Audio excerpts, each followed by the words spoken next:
बंदी छोड़ सतगुरु रामपाल जी परमेश्वर जी की जय हो। परम पिता परमात्मा सारी सृष्टि के रचनहार कुल मालिक असंख्य ब्रह्मांडों के स्वामी जगत गुरु तीनों लोकों में प्रवेश करके सबका भरण पोषण करने वाले राजाधिराज आत्माधार नाथों के नाथ देवों के देव महादेव सर्वेश्वर महेश्वर मृत्युंजय अजरो अमर आदि अनादि सनातनी प्रभु जगत पिता जगदीश्वर श्री श्री 1008 की उपाधि के वास्तविक अधिकारी अकाल मूरत सौद स्वरूपी राम वासुदेव सर्वगतम ब्रह्म परम पूज्य प्रथम पूज्य परम संत परम पुरुष परम धनी परम दयालु सत्य कबीर हक्का कबीर अल्लाहु अकबर बाखबर अल्लाह ताला जगत के तारणहार जगत के मुक्तिदाता जगत के जगन्नाथ हारे के सहारे हिंदुओं के राम मुसलमानों के अल्लाह सिखों के वाहिगुरु ईसाइयों के मसीह दया के सागर दया निधि करुणा के सागर करुणा निधि स्वयंभू परिभू संकट मोचन कष्ट हरण मंगल करण दुख भंजन अविगत कबीर निर्विकार निर्विषम परमात्मा अलय अलेख सतगुरु आदि अनादि सतगुरु असली मर्यादा पुरुषोत्तम असली राम असली कृष्ण असली घनश्याम असली मुरारी राजाओं के राजा महाराजाओं के महाराजा शहंशाहों के शहंशाह सम्राटों के सम्राट भगवानों के भगवान अल्लाहों के अल्लाह प्रभुओं के प्रभु मसीहाओं के मसीह सच्चे वाहिगुरु बाबाओं के बाबा पीरों के पीर सेठों के सेठ जगत सेठ सावड़सा सेठ सर्वगुण संपन्न अनंत कोटि कलाओं के स्वामी अनंत कोटि ब्रह्मांडों के नायक योगियों में महायोगी ध्यानियों में महाध्यानी सिद्धों में परम सिद्ध ज्ञानियों में तत्व ज्ञानी ब्रह्म ज्ञानी महाज्ञानी परम ज्ञानी सर्वश्रेष्ठ ज्ञानी विज्ञानी युवा कबीर समरथ कबीर असमवात अमित ओजा सच्चे रहनुमा करीम अल्लाह शुभान अल्लाह दुनिया के अंतिम पैगंबर 8 सितंबर 1951 से गांव धनाना जिला सोनीपत हरियाणा भारतवर्ष की पावन भूमि पे प्रकट रियल कल की भगवान श्री नारायण साकार हरि श्री बाबा साहेब नूर अनंत परमात्मा संत शिरोमणि सतगुरु रामपाल जी परमेश्वर जी के चरण कमल में साध संगति से जुड़े हुए आप और हम सभी सत्सेवक भाई बहनों का अनंत कोटि दंडवत प्रणाम। सत्साई भाई और बहनों, दया परम पिता परमेश्वर जी की सतगुरु रामपाल जी भगवान की जिनके शुभ आशीर्वाद से विशेष आशीर्वाद से आप और हम सभी सत्सेवक भाई बहन साध संगति से जुड़कर अपनी आत्मा के कल्याण हेतु गुरुदेव के तत्व ज्ञान को आधार बनाकर निरंतर भक्ति मार्ग की ओर दृढ़ता से बढ़ रहे हैं। भाई और बहनों, वर्तमान में अपने बच्चों को दृढ़ता देने के लिए भक्ति मार्ग पर बनाए रखने के लिए पूज्य गुरुदेव भगवान अपने मिशन के तहत हिसार जेल से जो विशेष संदेश भेज रहे हैं उन विशेष संदेश के ऊपर विशेष तौर पर विश्लेषण करने की प्रक्रिया जारी है। यानी क्या कुछ परमात्मा ने सांकेतिक तौर पर या शाब्दिक तौर पर आप और हमारे लिए इन विशेष संदेशों में हिसार जेल से भेजा है, उसके ऊपर निष्कर्ष हो रहा है, उसका निचोड़ निकाला जा रहा है। और दूसरी बात भाई और बहनों, हिसार जेल से परमात्मा ने हमारे लिए जितने भी सत्संग भेजने थे वो भेज चुके हैं। अभी ये जितने भी पार्ट आ रहे हैं विशेष संदेश के 76 नंबर के बाद में 77 नंबर और 78 नंबर, ये उन्हीं पार्ट को रिपीट किया जा रहा है। 76 नंबर के बाद हिसार जेल से सत्संग आना बंद हो चुके हैं। जो विशेष संदेश नंबर 77 है 77 है वो विशेष संदेश नंबर 1 है। आप विशेष संदेश नंबर को एक नंबर को सुनिए और 77 नंबर को सुनिए, दोनों एक ही हैं। आज जो विशेष संदेश नंबर 78 आया 78 नंबर, आप विशेष संदेश नंबर 2 को सुनिए या फिर 78 नंबर को सुनिए, दोनों एक ही हैं। यानी उन्हीं सत्संगों को दोबारा से रिपीट करके आश्रम वालों के द्वारा भेजा जा रहा है। बाकी विशेष संदेश हिसार जेल से आना बंद हो चुके हैं क्योंकि सात संगतियां गुरुदेव भगवान के आशीर्वाद से चल रही हैं, उनकी प्रेरणा से चल रही हैं। हमें इन सब बातों का नहीं पता था। जैसे ही लास्ट संदेश हिसार जेल से गुरुदेव का आया 76 नंबर, हमें तो नहीं पता था आगे की और मैसेज आएंगे या नहीं आएंगे, लेकिन उसी दिन से परमात्मा ने दास को प्रेरणा करके और विशेष संदेश नंबर 1 के विश्लेषण के लिए वीडियो बनवाने शुरू कर दिए दिन के 2 बजे। क्योंकि गुरु तो अंतर्यामी है, गुरु को तो पता है इस बात का कि अब इसके आगे और कोई संदेश हिसार जेल से नहीं आना है। जितना समझाना था समझा दिया गया है। तो उसी दिन फिर दास को परमात्मा ने प्रेरणा की और उसी दिन से फिर परमात्मा ने कि भाई अब मेरे संदेश तो बाहर जाना बंद हो चुके हैं, अब और कोई सत्संग है नहीं, अब एक नंबर से उनके ऊपर विश्लेषण हो। तो दास के अंदर परमात्मा ने प्रेरणा की और उसी दिन से दास फिर एक नंबर विशेष संदेश पे लाइव आना शुरू हो गया। तो ये कोई संयोग नहीं है भाई और बहनों, कोई कॉम्बिनेशन नहीं है, परमात्मा की रजा से सात संगतियां चल रही हैं और परमात्मा की रजा से ही आप भाई बहनों तक सारे संदेश जो है ये भेजे जा रहे हैं। तो हिसार जेल से 76 नंबर विशेष संदेश के बाद नए विशेष संदेश आना बंद हो चुके हैं। अब आगे जितने भी विशेष संदेश सतलोक आश्रम मैनेजमेंट हरियाणा सोशल मीडिया पर डालेगा, विशेष संदेश नंबर 77, 78, 79, 80, 81, ये केवल उन्हीं को रिपीट करके भेजेगा। क्योंकि आश्रम वालों को लगता है कि संगत को क्या पता हम क्या भेज रहे हैं, क्योंकि आश्रम वाली संगत गुरुदेव के सत्संगों को ध्यान से तो सुनती नहीं है, उनका निष्कर्ष वो निकालती नहीं है, तो वो भूल जाते हैं कि कौन सा सत्संग था, क्या सत्संग था। तो आश्रम वालों को कुछ भी ध्यान नहीं है, उनको लगता है कि नए नए सत्संग आ रहे हैं। तो ये आप जियों को थोड़ी सी जानकारी देनी जरूरी थी। तो विशेष संदेश नंबर 8 के ऊपर निष्कर्ष निकालने की प्रक्रिया जारी है गुरुदेव भगवान के आशीर्वाद से। कल हमारा एक पार्ट बन चुका है, आज हम दूसरे पार्ट के ऊपर चर्चा करेंगे। उससे पहले दास आपको एक छोटी सी सूचना और देना चाहेगा साध संगतियों के विषय में।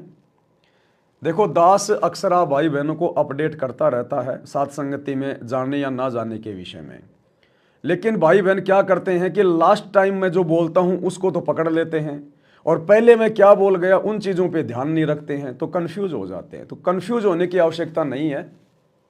बहुत सारी जगह भाई बहन 10, 50 या 100, 150 किलोमीटर तक के भगत भाई बहनों के साथ संगतियां रखवाते हैं। तो उन साथ संगतियों में कोई दिक्कत नहीं है, भाई बहन 100, 50, 150 किलोमीटर तक अपने क्षेत्र में साथ संगति रखवा सकते हैं, कोई भी रखवा सकता है। ये तो परमात्मा के सत्संग है, इनमें कोई किसी की तरफ से कोई परमिशन लेने की आवश्यकता नहीं है, किसी की आज्ञा लेने की आवश्यकता नहीं है। आप कोई भी भाई बहन कभी भी अपने घर पर या कहीं भी परमात्मा की साथ संगति रखवा सकते हैं, बशर्ते इस बात का ध्यान रखें कि आप जी मर्यादा में हो और जिस जगह साथ संगति रखवाई जा रही है उस जगह पर आने वाले भक्तों को गुरु महिमा करने में किसी प्रकार की कोई तकलीफ या दिक्कत नहीं होनी चाहिए।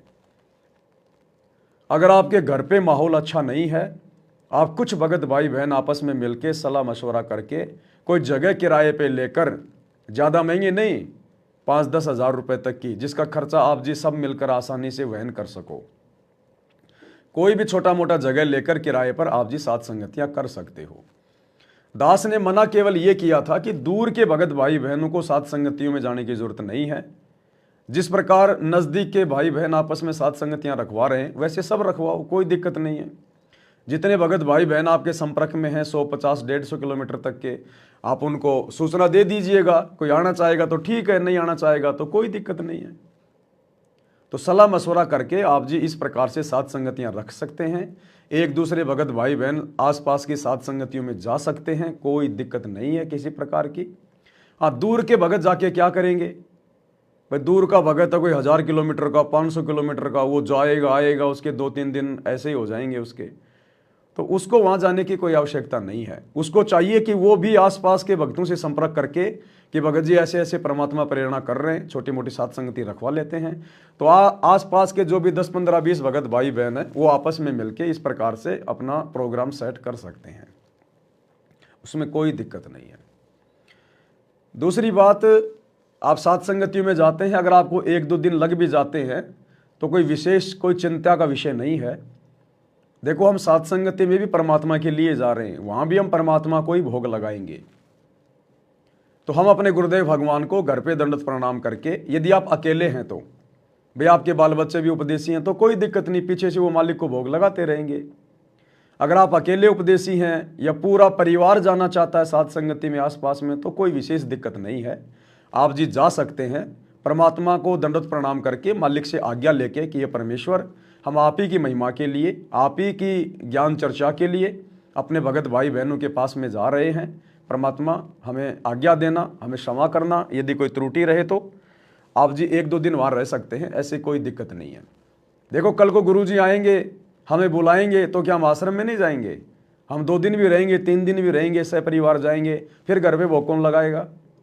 तो ये परमात्मा सर्वत्र है, हर जगह। हमने किसी भी जो क्रिया है ना उससे बल्कि बंध के नहीं रहना। हमने किसी भी क्रिया से बंध के नहीं रहना कि एक बार भोग लगाना शुरू कर दिया तो डेली उस घर में भोग लगना जरूरी है। विशेष परिस्थितियों में हम परमात्मा से क्षमा प्रार्थी होके आज्ञा लेके हम लोग जा सकते हैं, उसमें कोई दिक्कत नहीं है। दूसरी बात, कोई भी भगत आपको सूचना भेज दे, कोई भी भगत कह दे कि भाई मेरे घर पे सात संगति है, मैं सात संगति रखवा रहा हूं, आप उस भगत को जानते नहीं, पहचानते नहीं और थैला उठा के चल दिए, तो ऐसा नहीं करना, वो भी गलत है। जिस भगत के यहाँ पर सात संगति है, पहली बात तो उस भगत ने आसपास के जितने भी भगत उसके संपर्क में हैं 10, 20, 50, उन सबको पहले सूचित करना चाहिए कि भगत जी ऐसे ऐसे छोटी सी सात संगति की परमात्मा प्रेरणा कर रहे हैं और आप जियों को समय मिले तो भगत जी आप जी आना, बाकी आप बताओ उस और क्या करें क्या नहीं करें, रखवाना उचित है या नहीं है। तो वो भगत जो भी अपनी राय दे उस हिसाब से जो ज्ञान आधार से उचित हो वही राय माननी है, जबरदस्ती के नहीं। सबके ऐसे तो अपने अपने विचार हो जाएंगे, तो सबके विचार लेके नहीं चढ़ने, सबकी सुविधा को मद्देनजर रखते हुए और परमात्मा की मर्यादाओं को और ज्ञान आधार को मद्देनजर रखते हुए हमने सात संगतियां रखवानी है। बहुत सारे नए भगत भाई बहन सात संगतियों से जुड़ रहे हैं, वीडियो देख रहे हैं, उनकी इच्छा होती है कि हम सात संगति में जाएं, सात संगति में जाएं। तो अगर सात संगतियां रखवाओगे नहीं तो भगत भाई बहन जाएंगे कहाँ? ऑनलाइन तो वीडियो देख ही रहे हैं वो। जब वो भक्तों के बीच में जाएंगे, हम कैसे गुरुजी को भोग लगा रहे हैं, क्या क्या सावधानियां बरत रहे हैं, क्या क्या हमारे नियम हैं, तो वो सारी चीजें जब वो जाएंगे तभी तो उनको पता चलेगा। तो सात संगति में जाने वाले भक्तों के लिए भी ये नियम है, ये जिम्मेदारी है कि आप जिस भगत के यहाँ पर सात संगति में जा रहे हैं आप उसको अच्छे से जानते हैं या नहीं जानते हैं, या आप जिसके साथ में जा रहे हैं वो उस भगत को अच्छे से जानता है या नहीं जानता है। सात संगति रखवाने वाला भगत मर्यादा में है या नहीं है, आचार विचार व्यवहार ठीक है या नहीं है, या खाली अपनी मान बढ़ाई के लिए सात संगति रखवा रहा है, दिखावे के लिए रखवा रहा है। तो यदि हमें कोई त्रुटि नजर आती है तो आप जी सात संगति में ना जाइए। यदि आपको लगता है कि मुझे जाना चाहिए, कोई दिक्कत नहीं, महीना 2 महीना हो गया, परमात्मा की थोड़ी चर्चा हो जाएगी, भगत भाई बहनों से मिलना जुलना हो जाएगा, मन थोड़ा हल्का हो जाएगा, तो कोई दिक्कत नहीं, आप सात संगति में जाइए। कहने का मतलब है आप जी सबसे पहले अपनी मर्यादाओं को रखिए, उसके बाद आप जी कहीं भी जाइए, कहीं भी घूमिए, उसमें कोई डर नहीं है। परमात्मा कहते हैं गुरु को राखिए शीश पर, चलिए आज्ञा माही, कहे कबीर उस भगत को 3 लोक भय नहीं। अगर हम मर्यादा में हैं और सामने वाला मर्यादा में नहीं है तो हमारी मर्यादा नहीं टूटेगी। हमने बशर्ते उसको समझाना है। अगर कोई गलती वो कर रहा है जाने अनजाने में तो हमारा फर्ज बनता है प्यार प्रेम से हम उसको समझाएं। राग द्वेष ईर्ष्या सात संगति में नहीं चलेगी। यहां आपको कोई देखने वाला नहीं है, लेकिन परमात्मा सबके ऊपर नजर बनाए हुए है। अगर राग द्वेष ईर्ष्या के माध्यम से आप जी एक दूसरे के प्रति कुछ कहोगे, कुछ बोलोगे, सात संगति में जाके कुछ उल्टा सीधा बोलोगे या राग द्वेष रखोगे, मान बढ़ाई की कोई चाहत रखोगे, तो परमात्मा अंतर्यामी है, थोड़े दिन बाद में आपको डिस्फ्यूज कर देगा, आपकी प्रेरणा बंद हो जाएगी। फिर धीरे धीरे फिर एक दूसरे की निंदा चुगली वही करने में लग जाओगे। तो आसपास में सात संगति में जाओ, ये तो चलेंगी भैया, जब तक ये भक्ति चलेगी हजारों साल तब तक सात संगतियां ऐसे ही चलेंगी। आने वाले समय में हर जगह भगत होंगे, तो क्या गांव गांव में भगत नहीं मिलेंगे आपस में? हर सप्ताह भगत भाई बहन मिलकर एक जगह परमात्मा को भोग लगाया करेंगे, सात संगतियां हुआ करेंगी, आसपास के 150 किलोमीटर के भगत आएंगे, तो ये तो चलती रहेंगी। ये तो परमात्मा के समागम है, सत्संग है, ये बंद नहीं होंगे। दास ने तो मना इसलिए किया कि ज्यादा दूर जाने की जरूरत नहीं है, आसपास के भगत अपने अपने क्षेत्र में सात संगतियां रखवाओ। एक तो आप एक ही जगह रखो और एक सैकड़ों जगह सात संगतियां हो, तो कितना लाभ होगा। तो इस प्रकार से थोड़ा ज्ञान को आधार बना के, दास ने मना नहीं किया किसी को, ना किसी को सात संगति में जाने के लिए मना किया। दास केवल दूर दराज वाले भगत भाई बहनों को सात संगतियों में आने जाने के लिए मना करता है कि फालतू में आप वहां जाओगे। अब ज्यादातर तो आपको पता हो गया क्या क्या नियम है, क्या क्या मर्यादा है। अब खाली भंडारा करने जा रहे हो 1000 किलोमीटर, तो फिर फायदा क्या। हाँ, आसपास में भगत भाई बहन सात संगति रखवा रहे हैं तो आसपास में मिलने जुलने के लिए जाओ, कोई दिक्कत नहीं है। 1-2 दिन अगर परमात्मा को भोग नहीं लगा पा रहे हो तो परमात्मा से आज्ञा लेके, मालिक को दंडवत करके आप चले जाओ। वहां भी तो परमात्मा ही है, वहां भी तो मालिक को ही भोग लगेगा, वहां भी तो आप जी भोग ही लगाओगे, कोई रागनी थोड़ी गाओगे। तो इस प्रकार से थोड़ा ज्ञान को आधार बनाकर, क्योंकि बहुत सारी जगह क्या है कि भगत भाई बहन आपस में छोटी छोटी बातों को लेकर मनमुटाव करने लग जाते हैं। वहाँ साथ संगति में नहीं जाना, वहाँ ये नहीं करना, वो वहाँ जो है वो नहीं करना। तो ऐसा नहीं है, जो जा रहा है उसको जाने दो भाई, हम क्यों रोके हम किसी को, हमें क्या मतलब है भाई। हम कब तक किसी को बांध के रखेंगे, कब तक हम किसी को रोक के रखेंगे, कब तक आप किसी को डंडे के जोर पे चलाओगे। जैसे हमारे गुरुदेव भगवान ने 2014 के बाद पूरी संगत को फ्री छोड़ दिया कि भैया मैंने जो ज्ञान देना था दे दिया, मैंने जो मर्यादा बतानी थी बतानी, मैंने बता दी, अब मैं किसी को बांध के नहीं रखूंगा। अब जिसने ज्ञान समझा होगा, जिसने मर्यादाओं को समझा होगा, वो अपना ध्यान रखेगा अपनी भक्ति का। तो जब 10 साल से हमारे को गुरुजी ने फ्री छोड़ रखा है, तो हम कैसे बांध सकते हैं हम किसी को। हर भगत स्वतंत्र है, कहीं भी जाएगा कहीं भी आएगा। हम केवल जानकारी दे सकते हैं कि भाई ज्ञान आधार से ऐसा ठीक है ऐसा गलत है। उसके बाद कोई जा रहा है तो हमने उसको फिर दूसरी नज़र से नहीं देखना कि ये भगत तो बार बार मना करने के बाद भी जा रहा है, ये है वो है। कोई हमारी बातें मानने के लिए बाध्य नहीं है, और ना हम किसी के ठेकेदार है कि भाई हमारी बात कोई माने। नहीं, सर्वप्रथम हमारी भक्ति, हमारी मर्यादा। दूसरा, हमें जो लगता है हम लोगों को सूचना दे सकते हैं ज्ञान आधार से। बाकी भाई जा तो परमात्मा के लिए रहे ना, मालिक को भोग लगाने के लिए जा रहे, क्या दिक्कत है। और एक आध भगत मान लो कोई ऐसा है दूर दराज का भी है, आसपास में किसी भगत के साथ उसके संपर्क नहीं है, तो वो दूर दराज की साथ संगति में भी जा सकता है। यदि उसकी आर्थिक स्थिति सही है, उसके पास में अच्छा जो है किराया भाड़ा है, समय है, तो जा सकता है, क्या दिक्कत है उसमें। लेकिन ऐसा नहीं कि पहले की तरह जैसे हम साथ संगतियाँ रखते थे पहले, तो पूरे देश के भगत ही आ जाओ उठ उठ के, वैसा करना ठीक नहीं है ज्ञान आधार से वर्तमान में। क्योंकि 10 दिन में 2 बार लाए आ रहा है, ये भी तो साथ संगतियाँ हो रही है।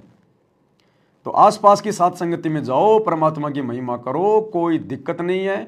एक दूसरे भगत भाई बहनों को समझाओ, ज्ञान आधार से मालिक की चर्चा करो और दृढ़ होते जाओ, उसमें कोई दिक्कत नहीं है। सबको आपस में सहयोग करना चाहिए, एक दूसरे की टांग नहीं खींचनी चाहिए इसमें। तो आज शुरू करते हैं हम परमात्मा के आशीर्वाद से। विशेष संदेश नंबर 8 का पार्ट नंबर 2 है।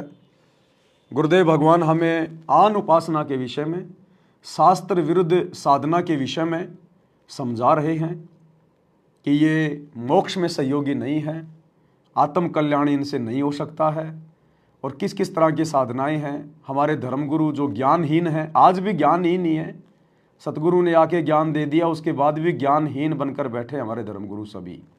कोई मानने को तैयार नहीं है सच्चाई। काल ने मान बढ़ाई में उलझा रखा है, अहंकार पैदा कर रखा है। तो आज के वीडियो में गुरुदेव हमें क्या समझा रहे हैं, शुरू करते हैं। और शुरू करने से पहले हम अपने गुरुदेव भगवान को दंडवत प्रणाम अवश्य करें।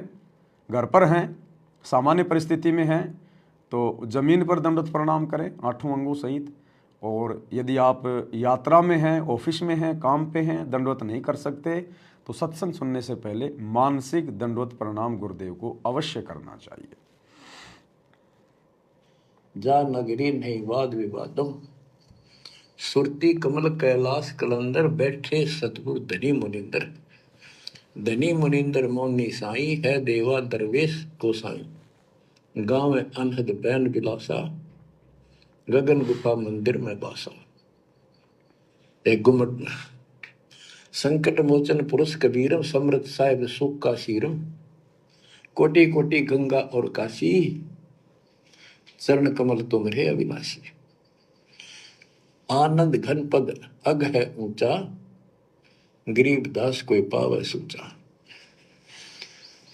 इसमें स्पष्ट कर दिया है कि संकट मोचन पुरुष कबीर, सब दुखों के दूर काटने वाले, दुख दूर करने वाले कबीर पुरुष हैं, कबीर परमेश्वर हैं।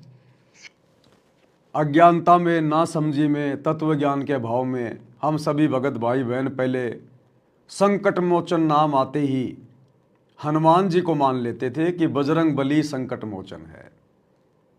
जबकि बजरंग बली तो देवताओं की श्रेणी में भी नहीं है, देवताओं की श्रेणी में भी नहीं है। हनुमान जी तो इतनी छोटी कैटेगरी है हनुमान जी की। ये तो केवल एक रुद्र अवतार थे। ऐसे तो सतयुग में हर कोई थे, त्रेता युग में ज्यादातर अवतार ऐसे धरती पे घुमा करते थे, आम प्राणियों की भांति। बाली भी वरदान लेके आया था, अब बाली को कौन पूजता है देवता के रूप में? तो ऐसे अवतार तो बहुत थे भाई। लक्ष्मण भी शेषनाग का अवतार था। कौन पूजता है लक्ष्मण को? कोई मंदिर है कोई लक्ष्मण जी का? राम के बगल में जरूर उसको खड़ा कर देते हैं। तो ऐसे अवतार तो हनुमान जी जैसे तो सतयुग त्रेता युग में बहुत थे। आम साधु संतों में इतनी पावर, इतनी शक्तियां हो जाया करती थी। तो असल में संकट मोचन कौन है? असल में संकट मोचन वो है जो हमारे जन्म और मरण जैसे दीर्घ रोग को नाश कर दे, मिटा दे। क्योंकि सबसे बड़ा संकट इस जीवात्मा पर एक ही है। अब ये जीवात्मा अपने घर वापस नहीं जा पा रही है। सबसे बड़ा संकट है ये। काल ने सारे रास्ते बंद कर दिए, बंधनों में जकड़ दिया। तो ये जीव के ऊपर सबसे बड़ा संकट है। और इस संकट का यदि कोई मोचन कर दे, इस संकट से यदि कोई उबार दे, आत्मा को सतलोक पहुंचा दे, तो वो असल में सबसे बड़ा संकट मोचन है। तो वर्तमान में इस पृथ्वी पर 21 ब्रह्मांड में यदि एकमात्र कोई संकट मोचन है तो सतगुरु रामपाल जी हैं। ये कबीर भगवान हैं। संकट मोचन कष्ट हरण मंगल करण कबीर आ गए शरण थारी। ये सबसे बड़ा संकट मोचन है। ये परमात्मा हमारे सांसारिक संकटों का भी मोचन करेगा, कष्टों का हरण करेगा। हमें यहां भी परमात्मा अच्छी तरीके से 2 टाइम की रोजी रोटी उपलब्ध करवाएगा, काम धंधा उपलब्ध करवाएगा। हमारे भविष्य में आने वाले संकटों का परमात्मा मर्दन करेगा। और सतलोक में तो फिर परमात्मा हमें अंत में, अगर आजीवन भक्ति पर लगे रहे, मर्यादाओं में टिके रहे, तो फिर ये परमात्मा काल लोक से भी हमारा जो सबसे बड़ा संकट है जन्म और मरण का, उसको भी काटेगा और सदा सदा के लिए सतलोक में बैठाकर सुखी करेगा। और परम पदार्थ सुख का शीरम, परम पदार्थ सबसे श्रेष्ठ परमात्मा और सुख का शीरम, यही सुख का दाता है। बच्चों, हमारा मोक्ष न होने का एक कारण रहा है, काल ने सबको भ्रमित कर रखा है। जैसा सृष्टि रचना के द्वारा आपको बताया गया, काल ने कहा था सबको उल्टे रास्ते ला दूंगा, किसी को सच्चा मार्ग नहीं बताऊंगा। बच्चों, आपको अमरवाणी सुना रहा हूं, अमर ग्रंथ की, जहां से दास बोल रहा है और यहाँ से परमात्मा ने कैसा अजब गजब करके आप तक ये सत संदेश पहुंचाया है, इस पे अमल करना। अब देखो क्या करें गुरुदेव कि तुम्हें जो ये सत्संग भेजे जा रहे हैं ना हिसार जेल से, ये परमात्मा का विशेष आशीर्वाद है। यानी गुरुदेव का विशेष आशीर्वाद है हमारे ऊपर। और गुरुदेव कह रहे हैं बच्चों इसके ऊपर अमल करना, कहने सुनने तक मत रखना इन बातों को कि मैंने यहाँ से सत्संग करके भेज दिए, आपने सुबह सुबह सुन लिए और सारा दिन फिर वही क्रिया करने लग गए जो आम लोग कर रहे हैं। तो गुरुदेव कह रहे हैं ऐसे बात बनेगी नहीं, तुम अपने गुरु के दोषी हो जाओगे। ऐसे हमने अमल करना है प्रत्येक बात के ऊपर कि हमारे गुरुदेव इतना संघर्ष क्यों कर रहे हैं, किसके लिए कर रहे हैं। समर्थ होते हुए भी परमात्मा 10 साल से जेल में क्यों बैठे हैं, क्या लीला है, क्या मिशन है। परमात्मा हमें अपने से दूर कर कर हमें ज्ञान आधार से स्वयं भक्ति मार्ग पर निर्णय लेते हुए चलता हुआ देखना चाहते हैं। क्योंकि परमात्मा को पता है कि एक समय यहां से मैंने भी जाना है और यदि मैं अचानक से चला जाऊंगा तो सारी आत्माएं डगमग हो जाएंगी।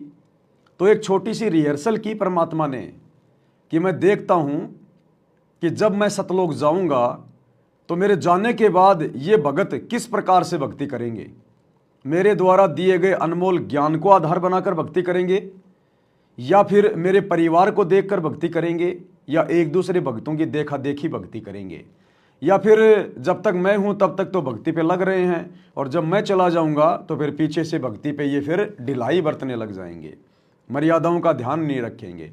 तो परमात्मा हिसार जेल में बैठकर वो रिहर्सल कर रहे हैं कि मेरे जाने के बाद का भगत समाज क्या होगा, कैसा होगा, भक्ति माहौल कैसा होगा, और यदि कोई गलती वर्तमान में हो भी गई तो उसको मैं जाने से पहले ठीक करके चला जाऊंगा। और दूसरा, संगत में अभी तक कितने भगत बने हैं, एक छोटी सी परीक्षा भी परमात्मा हिसार जेल में बैठ के ले रहे हैं कि कितने तो काल के एजेंट घुसे हुए हैं भगत बन के, और कितने वास्तव में परमात्मा की आत्माएं हैं जो अपना आत्म कल्याण चाहती हैं। तो गुरुदेव कह रहे हैं बच्चों, इन सत्संगों के ऊपर अमल करना ये विशेष आशीर्वाद है। और ये विशेष आशीर्वाद भाई और बहनों आप और हम सत्सेवक ही समझ सकते हैं। बाकी संगत को नहीं पता कुछ भी, आश्रमों में जाने वाले भाई बहनों को नहीं पता कुछ भी, ये सत्संग कितने विशेष हैं, कितने अनमोल हैं, इस सत्संगों में क्या क्या गूढ़ रहस्य छुपे हुए हैं, भक्ति में हमें कितनी दृढ़ता मिलेगी। इन सत्संगों में बहुत ज़्यादा पावर है, शक्ति है गुरुदेव की। ये सत्संग हमारा पोषण कर रहे हैं, लेकिन आम संगत इन सब बातों से बेखबर है, क्योंकि आम संगत अपने गुरु को परमात्मा नहीं मानती, भगवान नहीं मानती। और जब तक हम गुरु को परमात्मा के रूप में देखना शुरू नहीं करेंगे, हमारे गुरुदेव के वचन हृदय में समाना भी शुरू नहीं करेंगे। तो काल के द्वारा भ्रमित इन पंथों के बारे में परमात्मा बताते हैं।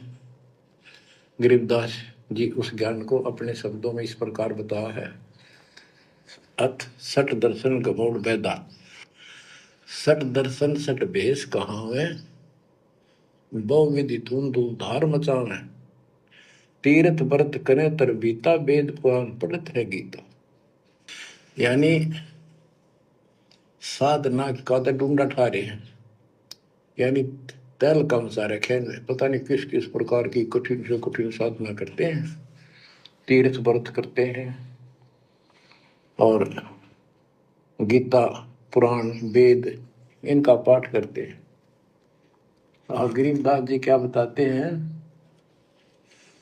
रग यजु है शाम अथर्व, ये चारों वेद चत भंगी रे, सुख संवेद बाचे साहिब का, सोहन सा सतसंगी रे, सोहन सा सतसंगी रे। परमात्मा कह रहे हैं ये जगत वाले, दुनिया वाले, ज्ञानहीन साधु संत महात्मा और इनके पीछे लगी हुई दुनिया, भक्ति साधना का तो इन्होंने डूंडा उठा रखा, झंडा उठा रखा पूरा। दुनिया को तो लगता भाई एक नंबर के भगत हैं, इनके जैसा भगत तो कोई है नहीं। देखो भाई और बहनों, हमने अपने संबंधित बातों को विशेष महत्व देना है। परमात्मा क्या उदाहरण दे रहे हैं, हमने क्या समझना है, हमने अपने पंथ और भक्ति से संबंधित निष्कर्ष निकालना है। अब ये दुनिया भर के साधु संत महात्मा, दुनिया भर के लोग, जैसे आज ये क्या है पता नहीं, मैं तो अब गया था सेविंग करवाने, तो शायद आज महाशिवरात्रि होगी, मुझे तो नहीं पता, गुरुजी की सौगंध मुझे नहीं पता। मैं तो अब सुबह जैसे निकला 10-11 बजे सेविंग करवाने के लिए, तब मैंने देखा लोग ये बेर बार लेके, गाजर वाजर लेकर, पता नहीं मंदिरों में भीड़ लग रही है। तो उनको देख के दास के अंदर ये विचार आया कि हो सकता आज कोई शिवरात्रि होगी, कोई महाशिवरात्रि हो सकती है। अन्यथा दास को नहीं पता बिल्कुल भी, ना दास कोई न्यूज़ देखता, ना कोई अखबार पढ़ता, ना मेरा किसी जगत वाले से, आड़ोसी पाड़ोसी से कोई संबंध है, ना हम बाहर कहीं बैठते ना उठते, तो हमें पता ही नहीं दुनियादारी में क्या हो रहा है, फालतू की बातों से हमें लेना ही क्या है। तो दास जैसे गया तब पता चला कि हो सकता शिवरात्रि हो सकती है। अब है या नहीं है मुझे ये भी कन्फर्म नहीं है, मैं तो आइडिया लगा रहा हूँ, हो सकती है, अब है या नहीं है मुझे ये भी नहीं पता। तो दुनिया तो ऐसा लग रहा है जैसे एक नंबर के भगत हैं भाई, डूंडा पाड़ रखा है, कोई कावड़ ला रहा है, कोई पैदल यात्रा कर रहा है, कोई जमीन पे रेंग रेंग के नारियल फोड़ रहा है, कोई कहाँ जा रहा है, कोई क्या कर रहा है, लेकिन उनकी साधना 2 कोड़ी की, उसका परिणाम 0/0, लाभ कुछ नहीं, उल्टे कोरे पाप। तो ठीक इसी प्रकार वर्तमान में काल का तो एक ही काम है भाई और बहनों, भ्रमित करना। जिस प्रकार उसने जगत को भ्रमित कर रखा है भक्ति और भगवान के नाम पे, अब जब आत्माएं भगवान की शरण में आ जाएंगी, सतगुरु की शरण में आ जाएंगी, तो उनको भ्रमित क्यों नहीं करेगा।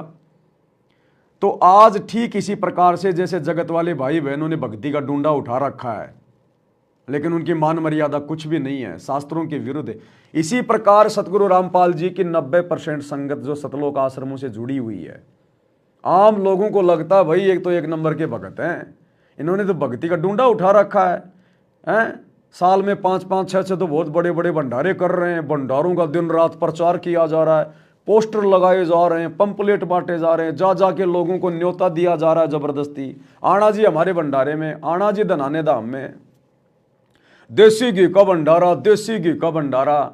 यूट्यूब चैनल को सब्सक्राइब करवाने के लिए भक्तों की रेल बना रखी है, पुस्तकों का ज्ञान प्रचार कर रहे हैं और तरह तरह से कहीं को रैली है, कोई राजनेता की रैली है, कोई मंत्री की रैली है, डूंडा पाट रखा है, बसों में भर भर के ले जाते हैं भक्तों को भीड़ इकट्ठी करने के लिए। तो दुनिया को तो लगता है कि बाबा रामपाल जी के भगत तो एक नंबर की भक्ति कर रहे हैं, लेकिन बाबा रामपाल जी के 90% भगत जो सतलोक आश्रमों से जुड़े हुए हैं, 2 धेले की भक्ति कर रहे हैं दुनिया वालों में, और बाबा रामपाल जी के सतलोक आश्रमों से जुड़े हुए भक्तों में कोई अंतर नहीं है, क्योंकि मर्यादा किसी की नहीं है, मर्यादा सबकी खंडित है। इन सतलोक आश्रमों से जुड़े हुए भक्तों से चाहे बाबा रामपाल की भक्ति करवा लो और चाहे श्री रामचंद्र जी की भक्ति करवा लो, इनको कोई फर्क नहीं पड़ता। इनसे आप चाहे इन आश्रमों में भंडारे करवा लो, चाहे इनसे राम जन्मभूमि अयोध्या में भंडारा करवा लो, इनको कोई फर्क नहीं पड़ता। इन्हें चाहे अपने गुरुजी की रैलियों में बुला लो, चाहे जाट आरक्षण की रैली में बुला लो, चाहे आनंद पाल सिंह जैसे गुंडों की सीबीआई जांच की रैली में बुला लो, या चाहे नेताओं की रैलियों में धक्के खिला लो, इन्हें कोई फर्क नहीं पड़ता। इन्हें पता ही नहीं हम क्या कर रहे हैं, हमारे गुरुजी के नियम क्या है, हमारा मार्ग क्या है, हमारा गुरु इतना संघर्ष क्यों कर रहा है। तो दुनिया को तो लगता है कि भक्ति का डूंडा उठा रखा भाई, एक नंबर के भगत हैं। और आश्रम में तो इनका व्यवहार देखो आप, आश्रम में तो बड़े प्यार से बोलेंगे, प्यार से रहेंगे, भगत जी करेंगे। कोई कुछ कह देगा, अरे कोई बात नहीं भगत जी, कोई बात नहीं। और आप इनके घरों पे जाके देखो, जहां ये काम धंधा करते हैं वहां जाके देखो आप इनका आचार विचार व्यवहार। जब साथ संगति होती है वहां आके देखो, ये ले लेके लठ आ जाते हैं मारने के लिए। इनसे बात करके देख लो ज्ञान आधार से, कोई सवाल कर लो इनसे, जरा सा गालियां निकालने लग जाएंगे ये। तो ये दुनिया की नजरों में तो एक नंबर के भगत बने फिर रहे हैं, और वास्तविक जिंदगी में भक्ति इनके आसपास भी नहीं है। सतगुरु रामपाल जी ने भक्ति दे दी, लेकिन साथ में मर्यादा भी बताई है। मर्यादा तोड़ के तुम जितनी मर्जी भक्ति का दिखावा कर लो, एक फुट्टी कोड़ी भी हाथ नहीं लगेगी, फुट्टी कोड़ी भी। और ये कितने भगत हैं, कितनी इनके अंदर भक्ति जो है वो प्रवेश हुई है।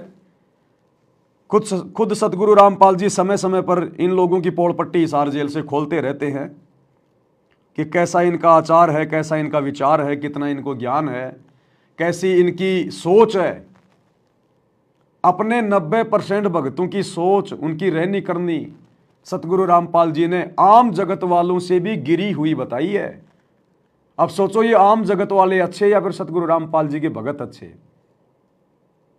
तो समय समय पर सतगुरु रामपाल जी सतलोक आश्रमों से जुड़े हुए भगत भाई बहनों की रहनी करने को भी दर्शाते रहते हैं, क्योंकि ये दिखावे की भक्ति नहीं है।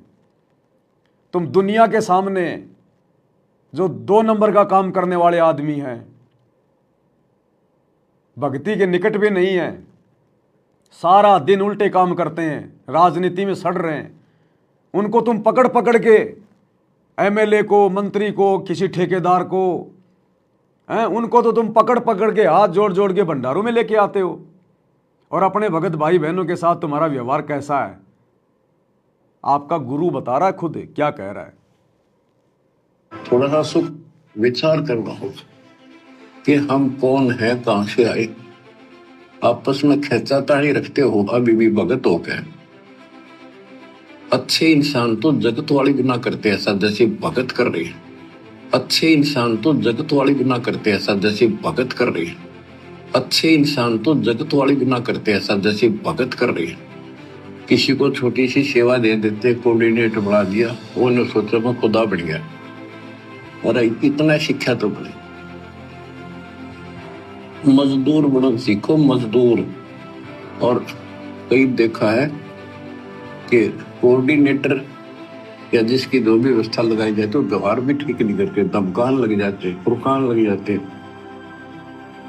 और कुछ ऐसी भी शिकायतें आई हैं जो बहन बेटियों के साथ गलत मैसेज भी डालते हैं। तो वो दुष्ट लोग ना तो कोऑर्डिनेटर के योग्य है, ना वो भगत के योग्य।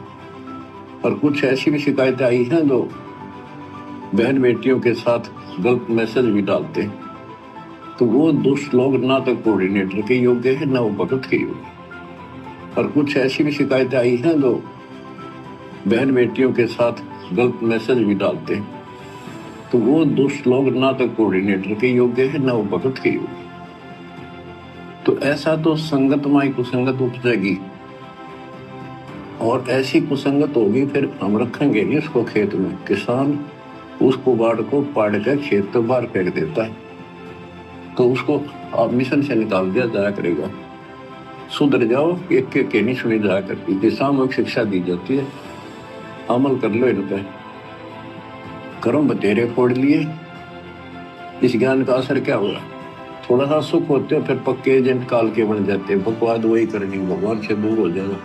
थोड़ा सा सुख होते हो फिर पक्के एजेंट काल के बन जाते हैं। बकवाद वही करनी, भगवान से दूर हो जाना। थोड़ा सा सुख होते हो फिर पक्के एजेंट काल के बन जाते हैं। बकवाद वही करनी, भगवान से दूर हो जाना। तो भाई और बहनों, हाथ कंगन को आरसी क्या, पढ़े लिखे को फारसी क्या। खुद सतगुरु रामपाल जी ने वर्तमान में हिसार जेल में बैठे बैठे सतलोक आश्रमों से जुड़े हुए जो कोऑर्डिनेटर हैं, उनका परिवार है, उनके व्यवहार के विषय में, उनके चरित्र के विषय में, और किस प्रकार से सब लोग मर्यादा तोड़ के काल की गोद में बैठे हैं, एजेंट बन के बैठ जाते हैं काल के, सब कुछ क्लियर कर दिया। 2 शब्द ही काफ़ी हैं सतगुरु रामपाल जी भगवान के मुख कमल से सुनने के बाद। तो इस भक्ति मार्ग में भक्ति का ढोंग नहीं चलेगा, दिखावा नहीं चलेगा। आपका जैसा आचार विचार व्यवहार संगत में है, वैसा ही आपका जगत में होना चाहिए। पतिव्रता वही होती है जो अपने घर पे रहे चाहे घर से बाहर रहे, उसके नियम मर्यादा, उसका आचार विचार व्यवहार नेक नीति एक जैसी होती है। तो इन आश्रमों में जाने वाले भक्तों की क्या स्थिति है, गुरुदेव ने अपने मुख कमल से बयान कर दी है। अब आगे ज़्यादा कुछ बताने की आवश्यकता नहीं है। करते रहो भंडारे, करते रहो ड्रामेबाजी, करते रहो, लगाते रहो पोस्टर देसी घी के। ये देसी घी खाने से सतलोक नहीं जाया जाता, ज़्यादा देसी घी खाने से दस्त भी हो जाते हैं, ये भी ध्यान रखना। तो जिस प्रकार ये दुनिया वाले जिन्होंने भक्ति में डूंडा उठा रखा है और लेना देना कुछ भी नहीं, इसी प्रकार सतगुरु रामपाल जी की 90% संगत जो आज उनकी गैर हाजिरी में सतलोक आश्रमों में जाती है, उनका परिवार है, कोऑर्डिनेटर हैं, ये कोई भी मर्यादा में नहीं है। ये चाहे कितनी भक्ति कर लो, भक्ति तो वैसे करते कहाँ हैं, खाली दिखावा ज़्यादा करते हैं। ये 0/0 है। ये चारों वेद चितवंगी परमित ज्ञान है। इसी विषय में यहाँ कहा है, सट दर्शन सट बेख कहाँ में, बहुविध द्वंद्व धार मचावे, तीर्थ व्रत करे तर बीता, वेद पुराण पढ़त हैं गीता। यो भी बैदा है बैदे से भेद अलैदा, यो भी बहदा, यानी ये व्यर्थ है, ये भी व्यर्थ की साधना फिजूल है। 4 संप्रदाय 52 द्वारे, जिन्हों नहीं निज नाम विचारे, माला गाल हुए हैं मुक्ता, सटदल हुआ बाई बख्ता। 4 संप्रदाय 52 द्वारे, जिन्हों नहीं निज नाम विचारे, ये सब संस्थाएं हैं। और माला घाल हुए हैं मुक्ता, गले में माला 3-4 डाल ली, कोई कंठी माला, कोई सुमन करने वाली माला, यो वैसे मेरे रुद्राक्ष के मन के ढेर सारी डाल लेते हैं। कहते हैं माला घाल हुए हैं मुक्ता, सटदल हुआ बाई बख्ता। यो भी बैदा है बैदे से भेद अलैदा, यो भी बैद है। बैरागी बैराग न जाने, बिन सतगुरु नहीं चोट निशाने, 12 बाट बिटम बलोरी, सट दर्शन में भक्ति ठगोरी। यो भी बैदा है बैदे से भेद अलैदा, यो भी बैदा। बैरागी बैराग न जाने, बिन सतगुरु नहीं चोट निशान। बैरागी घर त्याग देते हैं परमात्मा के वैराग में, चाह में, लगन में। कहते हैं जब तक सच्चा नाम, सच्ची भक्ति, पूरा सतगुरु और मूल ज्ञान नहीं होगा, कोई साधना कर ले सब वैधा है, व्यर्थ है, कति फजूल है। गरीबदास जी कहते हैं केले की कोपीन है, फूल पान फल खाही, नर का मुख नहीं देखते, बस्ती निकट ना जाही। वो जंगल के रोज हैं, मनसों बिद के जाही, निस्तन फेरो उजाड़ में, नोमा लिख पावे भाई साहेब मदनी। यहाँ पर वही बात कही है, चार संप्रदाय 52 द्वारे, जिन्होंने ही निज नाम बिचारे, माला घाल दे हैं मुक्ता, सटदल पुआ बाई बख्ता। फिर कहते हैं बैरागी बैराग न जाने, बिन सतगुरु नहीं चोट निशाने। ये बैरागी बनकर घर त्याग कर घूमते हैं, उनके विषय में बता दिया। वो तो जंगल के रोज हैं, कितना धक्के खा लो, सच्चे नाम बिना, सच्चे सतगुरु बिना और इस मूल ज्ञान बिना जीव की मुक्ति नहीं हो सकती। बिन सतगुरु नहीं चोट निशाने, होए सतगुरु के बिना ये समस्या हल नहीं हो सकती। सही ठीक ठिकाने के मंत्र नहीं मिलेंगे, निशाने पर चोट नहीं लगेगी। 12 बाट बिटम बिलोरी, सठ दर्शन में भक्ति ठगोरी। ये सठ दर्शनी है, गिरी पुरी नाथ वैष्णो सन्यासी उगड़ नंगड़ नागा। कहते इनमें भक्ति गलत है, इनको ठग रखा काल में, भ्रमित कर रखा है। सन्यासी 10 नाम कहावे, शिव शिव करे न संशय जावे, निर्वाणी नी कच्छ निसारा, भूल गए हैं ब्रह्म द्वारा। क्या स्पष्ट कर दिया कि सन्यासी 10 नाम कहावे। 10 नामी एक पंथ है और वो शिव के उपासक है। कहते शिव शिव करे न संशय जावे। इनके नाम क्या है? 10 नियम है इनके। जैसे हमारे 21 नियम है, ऐसे इनके 10 नियम है। ऐसा करना है, ऐसा नहीं करना है, शिव जी की पूजा करनी और कुछ नहीं करना। ये नाम नहीं जाप करते, कहते हम इन 10 नामों को डेली याद रखा। फिर क्या बताते हैं? सुन सन्यासी कुल कर्मनाशी, भग में प्योंदी धुंध भूले धुंधी, छल छिद्र की भक्ति ना कीजिए, आगे जवाब कहो क्या दीजिए। होए होए। सुन सन्यासी कुल कर्मनाशी, ये सन्यासी अपना पूरा धर्म कर्म नष्ट करे फिरते हैं। बग में प्योंदी भूले धुंधी। प्योंद क्या होती है? जैसे कलम चढ़ाते हैं पौधे का, तो उसको कलमी बोलते हैं। कहते तुम इन या साधु वाली प्योंद तो चढ़ा ली, कान पड़वा लिए, लाल कपड़े पहन लिए, बड़ी बड़ी जटा रखा ली, लेकिन रास्ता ठीक नहीं।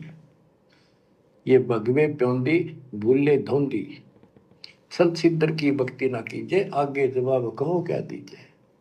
क्या कह रहे हैं परमात्मा? सुन सन्यासी कुल कर्मनासी, छल छिद्र की भक्ति न कीजिए, कहो जवाब आगे क्या दीजिए। ये आप और हमारे ऊपर विशेष पॉइंट है। परमात्मा सत्संग कहाँ करते हैं और दृष्टिकोण कहाँ होता है। परम संत कथा क्या कहता है, समझाना क्या चाहता है। शब्द सैन सतगुरु की पहचान है, पावे अटल सुहाग रे। सुन सन्यासी यानी जिसने भक्ति के लिए सन्यास ले लिया। आप और हम भी एक प्रकार से सन्यासी हैं। उन लोगों ने अपने घर बार छोड़ दिए, इसलिए उनको सन्यासी कहते हैं। हम लोगों ने सांसारिक परंपराओं से सन्यास ले लिया। समाज की जो बुराइयां हैं हमने उनसे सन्यास ले लिया। हम भी एक प्रकार से सन्यासी हैं, संत हैं, भगत हैं। कुल कर्मनासी, छल छिद्र की भक्ति न कीजिए, कहो जवाब आगे क्या दीजिए। अब सतगुरु से उपदेश भी ले लिया और सतगुरु ने हमें जो मर्यादा बताई है, जो नियम बताए हैं, उन नियमों का हम ध्यान नहीं रख रहे। नियम तोड़ के हम भक्ति कर रहे हैं, तो हम छल छिद्र की भक्ति कर रहे हैं। नित्य नियम में गुरुदेव क्या कहते हैं? ताते सतगुरु शरणा लीजे, कपट भाव जिन दूर करीजे।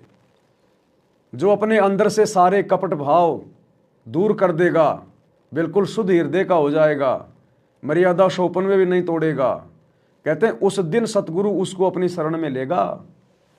बाकी नाम दीक्षा लेने से कोई सतगुरु की शरण में नहीं माना जाता। नाम दीक्षा ले ली, सत्साई बोलने लग गए, गले में लॉकेट है, हाथ में रक्षा सूत्र है, नहीं, ये शरण में आना नहीं होता। ऐसे तो चाहे पूरी दुनिया नाम ले लो, कोई दिक्कत नहीं है। परमात्मा कहते हैं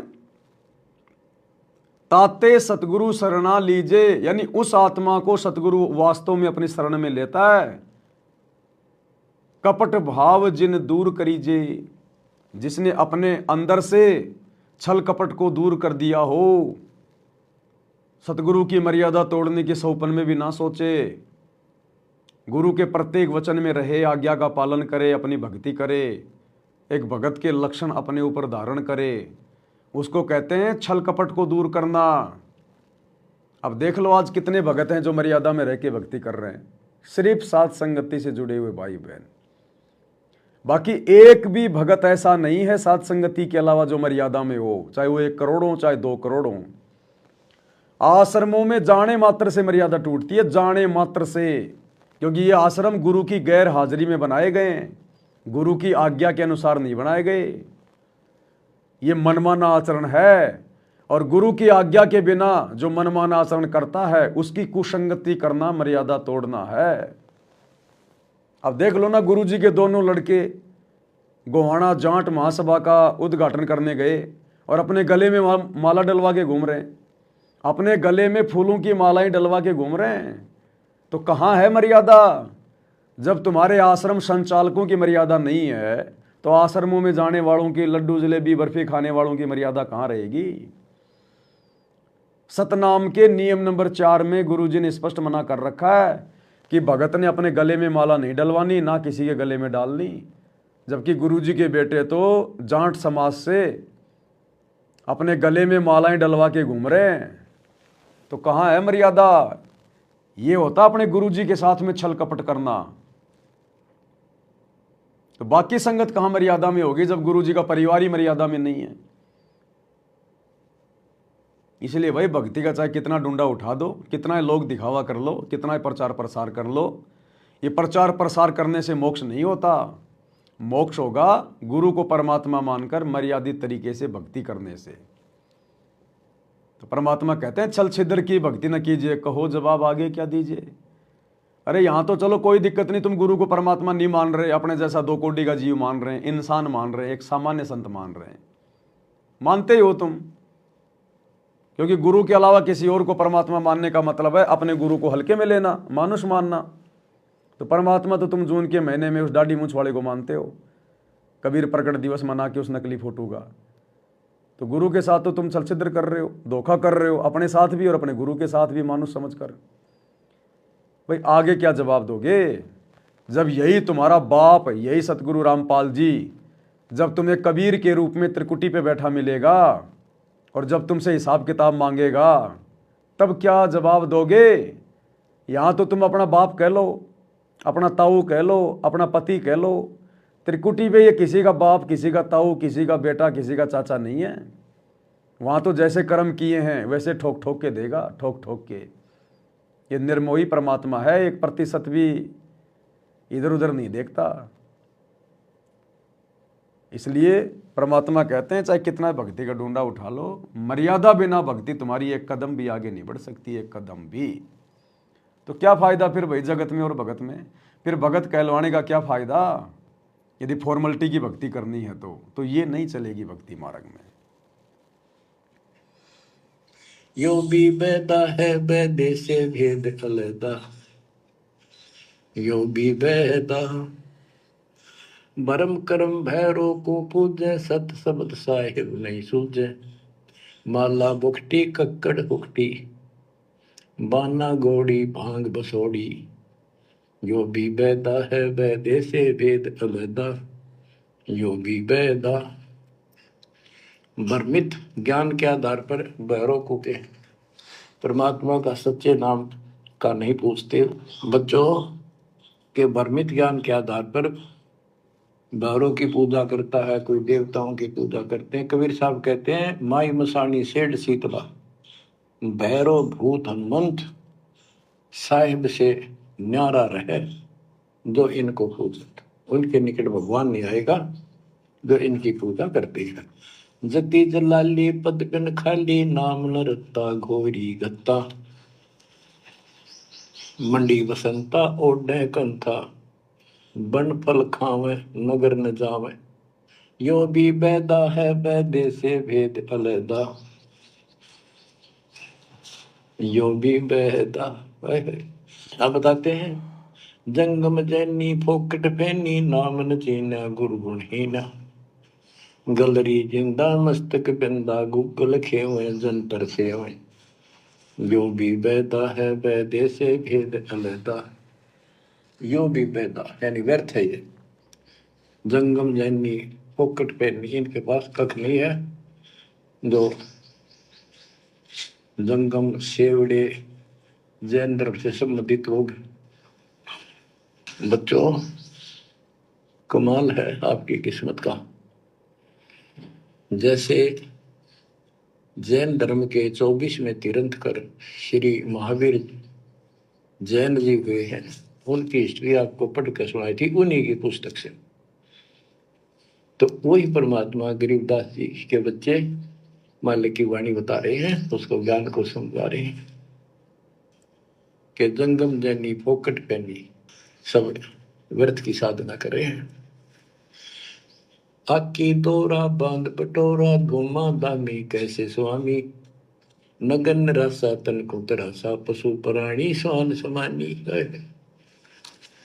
ये धूम्रपान करे, सुल्फे पीवे, दारू किनका टालनी, बकरे काटे उनका मांस खावे, और नगन फिरे, नगन निराशा तन को तरासा, व्यर्थ में शरीर को तंग करते हैं, परेशान करते हैं, कष्ट उठाते हैं। पशु प्राणी समान समान, इनमें और कुत्ते में क्या अंतर है?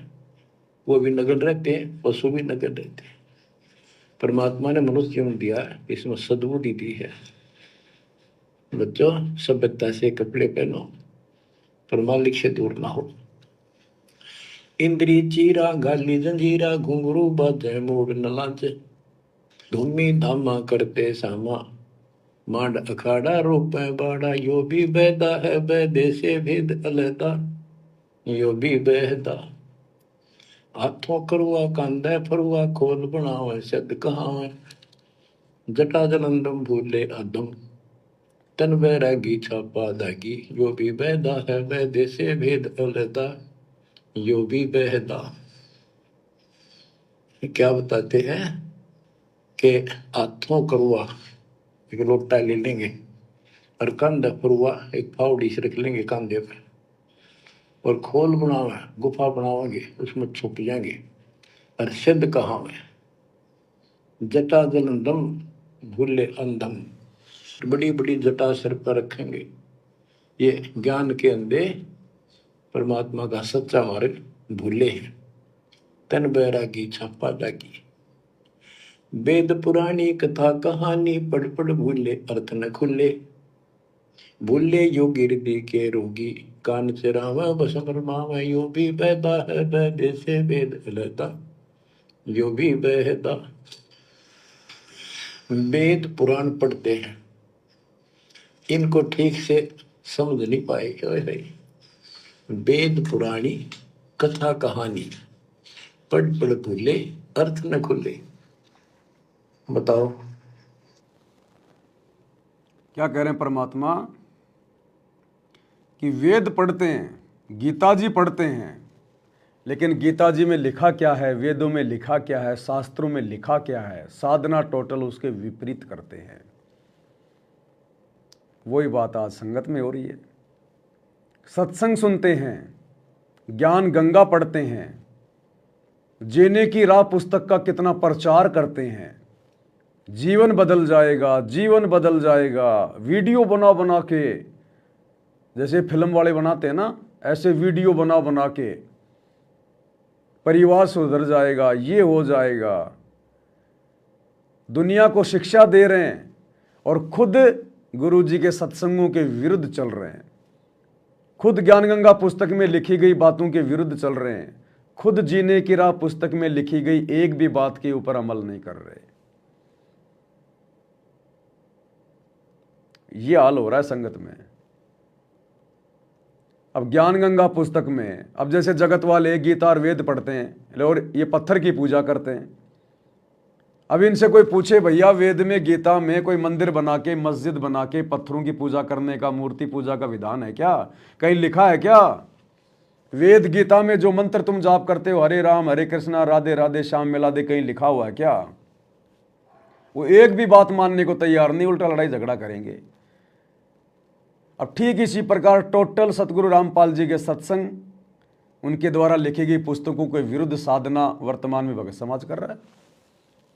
बताओ, ये राजनीति करना कौन सी ज्ञान गंगा पुस्तक में लिखा हुआ है? गुरु जी के कौन से सत्संगों में लिखा हुआ है? लेकिन फिर भी गुरु जी का परिवार राजनीति कर रहा है, कोऑर्डिनेटर राजनीति कर रहे हैं, राजनेताओं के दलाल संगत को बना रखे हैं। 2019 में कांग्रेस की गोद में बैठा दिया संगत को, गुरु जी का आदेश बता दिया। 2024 में बीजेपी की गोद में बैठा दिया, गुरु जी का आदेश बता दिया कि बीजेपी को वोट डालना है। पीले पर्चे निकाल दिए, जो बीजेपी को वोट नहीं डालेगा वो गुरुद्रोही हो जाएगा, उसका नाम खंड हो जाएगा, आश्रम में नहीं घुसने देंगे।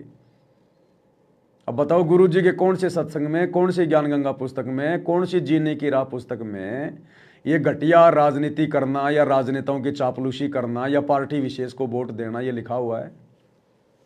तो इनमें और जगत वालों में क्या अंतर है? गुरु जी के सत्संग में और पुस्तकों में कहां लिखा है कि भक्तों ने स्टेडियम बनाने चाहिए दुनिया के लिए, खेलों को बढ़ावा देना चाहिए? कौन से सत्संग में है, कौन सी पुस्तक में है? तो जगत में और भगत में क्या अंतर है भाई? गुरु जी ने कब कहा कि भक्तों को गुंडों का समर्थन करना चाहिए, गुंडों की सीबीआई जांच का समर्थन करना चाहिए? लेकिन राजपूत करणी सेना के साथ मिलकर आनंदपाल सिंह की सीबीआई जांच का समर्थन शतलोक आश्रम मैनेजमेंट हरियाणा ने कर दिया और 5 लाख रुपए उनको चंदे के रूप में दे दिए दान के। कौन से सत्संग में भाई, कौन सी पुस्तक में है? भक्तों को आरक्षण चाहिए या जिनको आरक्षण चाहिए उनका समर्थन करना चाहिए? जैसा कि जाट आरक्षण में सतलोक आश्रम मैनेजमेंट हरियाणा ने संगत को बैठा दिया, करोड़ों रुपया चंदे के रूप में दिया। गुरुजी के कौन से सत्संग में है? गुरुजी ने कब कहा कि तुम भक्तों को यहां पर इस काल के लोक में आरक्षण चाहिए? बताइए, कौन सी जीने की राम में लिखा है, कौन सी ज्ञान गंगा में लिखा है? फिर क्या कर रहे हो? अरे दुनिया वालों को दोष दे रहे हो कि शास्त्रों में क्या लिखा है और तुम क्या कर रहे हो, तो खुद भी तो आंखें खोलो। सतगुरु रामपाल जी ने सत्संगों में क्या कहा है, पुस्तकों में क्या लिखा है, और तुम क्या ड्रामेबाजी कर रहे हो? तो तुम्हारे में और दुनिया वालों में क्या अंतर है? इसीलिए तो सतगुरु रामपाल जी ने हिसार जेल से कहना पड़ा कि अच्छे इंसान तो जगत में भी ऐसा नहीं करते जैसा तुम भगत कर रहे हो। तो ये भी बैदा है, यो भी बैदा है, बैदे से भेद अलेदा है। बैदा क्यों जाना, हम सतगुरु बेटा यूं जाना। तो हमने सतगुरु रामपाल जी के सत्संग ध्यान से सुने, हमने उनकी ये पुस्तकें ध्यान से पढ़ी हैं, तब हमें पता चला कि वर्तमान में सतगुरु रामपाल जी की गैर हाजिरी में उनका कलयुगी परिवार, उनके बेटा बेटी भाई बंधु रिश्तेदार, ये कोऑर्डिनेटर जितने भी उल्टे कर्म कर रहे हैं, ये सब बैदा है, बैदा। सतगुरु के सत्संग पुस्तक और ज्ञान से कोई लेना देना नहीं है। इसलिए पूरी संगत सत्सेवकों को छोड़कर अपने गुरुजी के साथ में छल छिद्र कर रही है, छल कपट कर रही है, और ऐसे छल कपटियों को गुरु अपनी शरण में नहीं लेता। ताते सतगुरु शरणा लीजिए, कपट भाव जिन दूर करीजिए। तुम तो अपने गुरु के साथ में कपट कर रहे हो, धोखा कर रहे हो, तो आने वाले समय में भाई परिणाम भी भुगतना पड़ेगा। और कबीर साहब कहते हैं, गुरु बिन वेद पढ़े जो प्राणी, समझन सार रहे अज्ञानी। यदि इन्होंने गीता वेद समझे होते और पुराण समझे होते तो ये नहीं कहते ब्रह्मा विष्णु महेश के ऊपर कोई शक्ति नहीं है।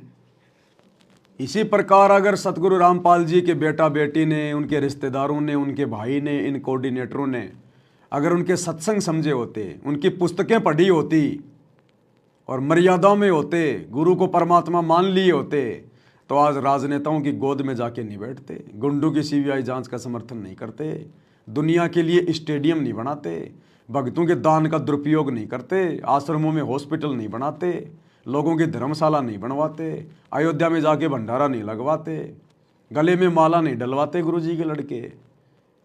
जैसे गुरुजी कह रहे हैं ना कि अगर वेद पढ़े होते तो क्या ये उल्टी साधना करते? तो इसी प्रकार गुरु का परिवार, ये कोऑर्डिनेटर अगर सत्संगों को अच्छे से समझ जाती, गुरु को समझ जाती, तो क्या आज ये लोग गुरुजी की गैर हाजिरी में इस परीक्षा के समय में इतनी बड़ी बड़ी गलतियां करते? कभी नहीं करते। भाई और बहनों, अक्सर क्या होता है, जिन लोगों को ज्ञान समझ में आ गया, भक्ति समझ में आ गई, गुरु समझ में आ गया, तो उनको लगता है कि जैसा मुझे समझ में आ गया वैसा ही सबको समझ में आ गया होगा, सबको समझ में आ रहा होगा। लेकिन ऐसा होता नहीं है। आपको समझ में आ गया, ये आपका सौभाग्य, गुरु का आशीर्वाद, गुरु की मेहर। लेकिन जैसा आपको समझ में आ गया ऐसा सबको आ रहा होगा, ये मुमकिन नहीं है। परमात्मा कहते हैं, खोकापुर में काग मिले दिन दोए रे, अरबों में कोई हंस हमारा होए रे। गुरुपद सेवे बिरला कोई, गुरु जो भक्ति की जो पद्धति बताएगा उसको कोई बिरला ही उस हिसाब से पूजा पाठ कर पाएगा, भक्ति कर पाएगा। गुरुपद सेव बिरला कोई, जहां पर कृपया साहिब की होई। जिस पर गुरु की विशेष मेहर होगी, रजा होगी, वही उनके द्वारा बताई गई भक्ति विधि को मर्यादा में रह के संपन्न कर पाएगा। हर किसी के बस की बात नहीं है। हाँ, भगत बने दिखाई देंगे एक नंबर के, जैसे इनके बराबर तो कोई भगत ही नहीं है। दुनिया को समझाएंगे, ऐसे समझाएंगे जैसे तो ज्ञान का भंडार है और खुद की मर्यादा एक भी नहीं है। तो परमात्मा को ऐसी काल की आत्माओं से भी कोई विशेष मतलब नहीं होता है। तो इसी प्रकार ये दुनिया वाले जो कर रहे हैं, साथ में संगत क्या कर रही है, उसने भी अपना विश्लेषण करना चाहिए। गीता वेद समझे होते और पुराण समझे होते तो ये नहीं कहते ब्रह्मा विष्णु महेश के ऊपर कोई शक्ति नहीं है। तो इससे सिद्ध है ये सब भ्रमित आत्मा है। काल ने इनको भ्रमित कर रखा है। उसने कह रखा था कि सबकी ऐसी दुर्गति कर दूंगा, कोई ठीक से समझ नहीं पाओगा। फिर क्या बताते हैं, तोड़े पाती आत्मघाती, मूड अनाड़ी जड़ से तारी, ताल मंजीरा मन नहीं थीरा, बहुविध नाचे नाम न बाचे, यो भी बैदा है बैदे से भेद अलैदा, यो भी बैदा के पत्ते फूल तोड़ के अपना जीवन नष्ट कर रही, आत्मघात कर रही। मूड अनाड़ी जड़ते तारी, यानी पत्थर की मूर्ति का आगे प्रार्थना लाओ, अरे तेरा गजब, अरे तेरा गजब भैयो, पत्थर की मूर्ति के आगे। सेम टू सेम वही काम काल ने इन आश्रमों में करवा रखा है। सतगुरु की 90% संगत वही गलतियां कर रही है। पत्थर की पूजा करे भूल गए सृजनहारा। जून के महीने में वो कागज वाली, कबीर जी की समझे जाने वाली, दाढ़ी मूंछ वाली नकली फोटो, मुर्दा फोटो, उस पत्थर को भगवान मान के पूज रहे हैं, कबीर मान के पूज रहे हैं। अरे थारा गजब यो, जिंदा कबीर धरती पे आया हुआ है, तुम्हारे लिए संघर्ष कर रहा है, जेल में बैठा हुआ है, दुनिया की गालियां खा रहा है, तुम्हारे को अनमोल ज्ञान दे दिया, भक्ति दे दी, नाम दे दिया। वो तुम्हारा बाप नहीं, वो तुम्हारा भगवान नहीं। और वो पत्थर, वो एक मूर्ति, कागज का टुकड़ा, बेजुबान, उसको जून के महीने में कबीर मान के तुम कबीर प्रकट दिवस मना रहे हो इन आश्रमों में। इसलिए परमात्मा कहते हैं आत्मघाती हो तुम, आत्मघाती, अपना खुद का सत्यानाश कर रहे हो। इतना ज्ञान देने के बाद भी गुरु को मानुष मान रहे हो, तो परमात्मा कहते हैं वो तो कुत्ते की योनि में जाने के काम कर रहा है। गुरु को मानुष जो गिने कर चरना अमृत का पान, ते नर नरक में जाएंगे जन्म जन्म बने समान। वो तो कई युगों तक लगातार कुत्ता बनेगा, कई जन्मों तक, जो सतगुरु रामपाल जी को अपने जैसा मानुष समझ के भक्ति करेगा। और मानुष समझने का मतलब है अपने गुरु के रहते सहते जून के महीने में उस कागज के टुकड़े में दाढ़ी मूंछ वाली फोटो में कबीर भगवान देखना। कबीर प्रकट दिवस मनाना उस दाढ़ी मूछ वाली फोटो का। तो स्थिति वही है भाई और बहनों, ज्यादा कुछ नहीं है। खाली सतगुरु रामपाल जी से उपदेश ले लिया, भगत कहलाने लग गए, तो बस हम हो गए भगत, हम हो गए पार, हो गया हमारा मोक्ष, हम दुनिया से अलग हो गए। काल बहुत जबरदस्त चीज है। जिसने ब्रह्मा विष्णु महेश को बुद्धि नहीं आने दी है, संगत को कहां से बुद्धि आने देगा? वो रिमोट उसके हाथ में है। जब तक आप गुरु को परमात्मा नहीं मानेंगे, आपकी बुद्धि का रिमोट काल के हाथ में रहेगा। ये रिमोट सतगुरु के हाथ में उस समय आएगा आपका, जब आप सतगुरु को परमात्मा मानोगे। तो सेम टू सेम वो स्थिति है। आश्रमों में भी मूर्तियों की पूजा हो रही है, पत्थरों की पूजा हो रही है, मुर्दों की पूजा हो रही है, मुर्दों की। जिंदा को कोई नहीं पूज रहा, अपने गुरु को परमात्मा मान के उनका प्रगट दिवस कोई नहीं मना रहा इन आश्रमों में। ये रजा तो सात संगतियों में सत्सेवक भाई बहनों के ऊपर हुई है। आगे क्या बताते हैं? ये उतबाही बोले साई, तुमर पाना भेद न जाना, तपा आकाशी बारा मासी, मोनी पीठी पंथ अंगीठी, यो भी वैदा है वैदे से वेद अलैदा, यो भी वैदा। क्या कहते हैं कि ऊपर ने बां करके खड़े हो जाए, ऊपर को बां, या तपस्या है। कोई पैर ऊपर ने, कोई वैसे खड़ा होकर पींग डाल कर उसके स्पोर्ट ले देता है, कोई 5 धूने लगा के 40 दिन ज्येष्ठ मास में तपस्या करता है। ये परमात्मा के लिए चले थे, काल ने इनकी रोड मार ली। इसी प्रकार ये संगत चली थी परमात्मा के लिए, लेकिन इस परीक्षा के समय में काल के एजेंटों ने आश्रम खोल खोल के संगत की रोड़ मार ली, रोड़। अरे संगत ने विचार करना चाहिए था। अगर तुम्हारे गुरु ने आश्रम खोलने होते तो तुम्हारा गुरु आश्रम छोड़ के जेल में जाके क्यों बैठता? अगर तुम्हारे गुरु ने आश्रम बनाने थे, आश्रम खोलने थे, तो तुम्हारा गुरु खुद आश्रम छोड़ के जेल में क्यों बैठा? लेकिन संगत ने इतना भी विचार नहीं किया, और इस परीक्षा के समय में काल ने संगत की रोड़ मार ली। अरे गुरु का नाम लेके कोई तुमसे कुछ भी करवा लेगा और तुम करते चले जाओगे, ये ज्ञान आधार है क्या? ये तो देखा देखी है, ये तो मनमाना आचरण है। परमात्मा कहते हैं जब तक ना देखे निज नैना, तब तक ना माने गुरु के बहना। जब तक आप अपने कानों से ना सुन लो और आंखों से ना देख लो, तब तक यदि कोई थर्ड पर्सन, चाहे कोऑर्डिनेटर हो, चाहे गुरु का परिवार हो, चाहे कोई संगत वाला हो, अगर गुरु जी का आदेश बताता है और वो आदेश यदि गुरु जी के ज्ञान के विरुद्ध है, तो परमात्मा हमें आदेश दे रहे कि आपने उस आदेश को नहीं मानना बिल्कुल भी। जब तक ना देखे निज नैना, तब तक ना माने अपने गुरु के बहना। और तुम्हारे को तो कोई भी ऐरा गहरा नथु बहरा आके कुछ भी बोल दे, बस नाम तुम्हारे गुरु जी का ले ले कि तुम्हारे गुरु जी का आदेश है, ये भैंस का गोबर हलवा समझ के खाना है, तुम उसी समय मुंह मारने लग जाते हो। तो तुम तो एक इंसान भी ढंग के नहीं हो, भगत तो बहुत दूर की बात है। ऐसे सतलोक नहीं जाया जाएगा। ये रिहर्सल चल रही है, ऐसे ही तुम्हें काल ठग लेगा। तुम्हारी तो आदत बन गई, पीले पर्चे आ गया, आदेश आ गया, कोऑर्डिनेटर ने बोल दिया, आदेश आ गया, आश्रमों में गुरुजी के परिवार ने कुछ बोल दिया, आदेश हो गया। ये भक्ति मार्ग है, कबीर परमात्मा का मार्ग है, देखा देखी का मार्ग नहीं है। इस पे एक एक कदम फूक फूक के रखना पड़ेगा, एक एक कदम फूक फूक के। और आप लोगों ने सावधानी नहीं बरती, इसी का ये नतीजा है। काल ने आप लोगों की रोड़ मार ली, रोड़। धोखा कर दिया आप लोगों के साथ में, बनी बनाई भक्ति का सत्यानाश कर दिया। अब खा लो लड्डू जलेबी बर्फी, खा लो, ना घर के ना घाट के, ना सतगुरु के रहे और ना सात संगति के रहे, कहीं के नहीं रहे।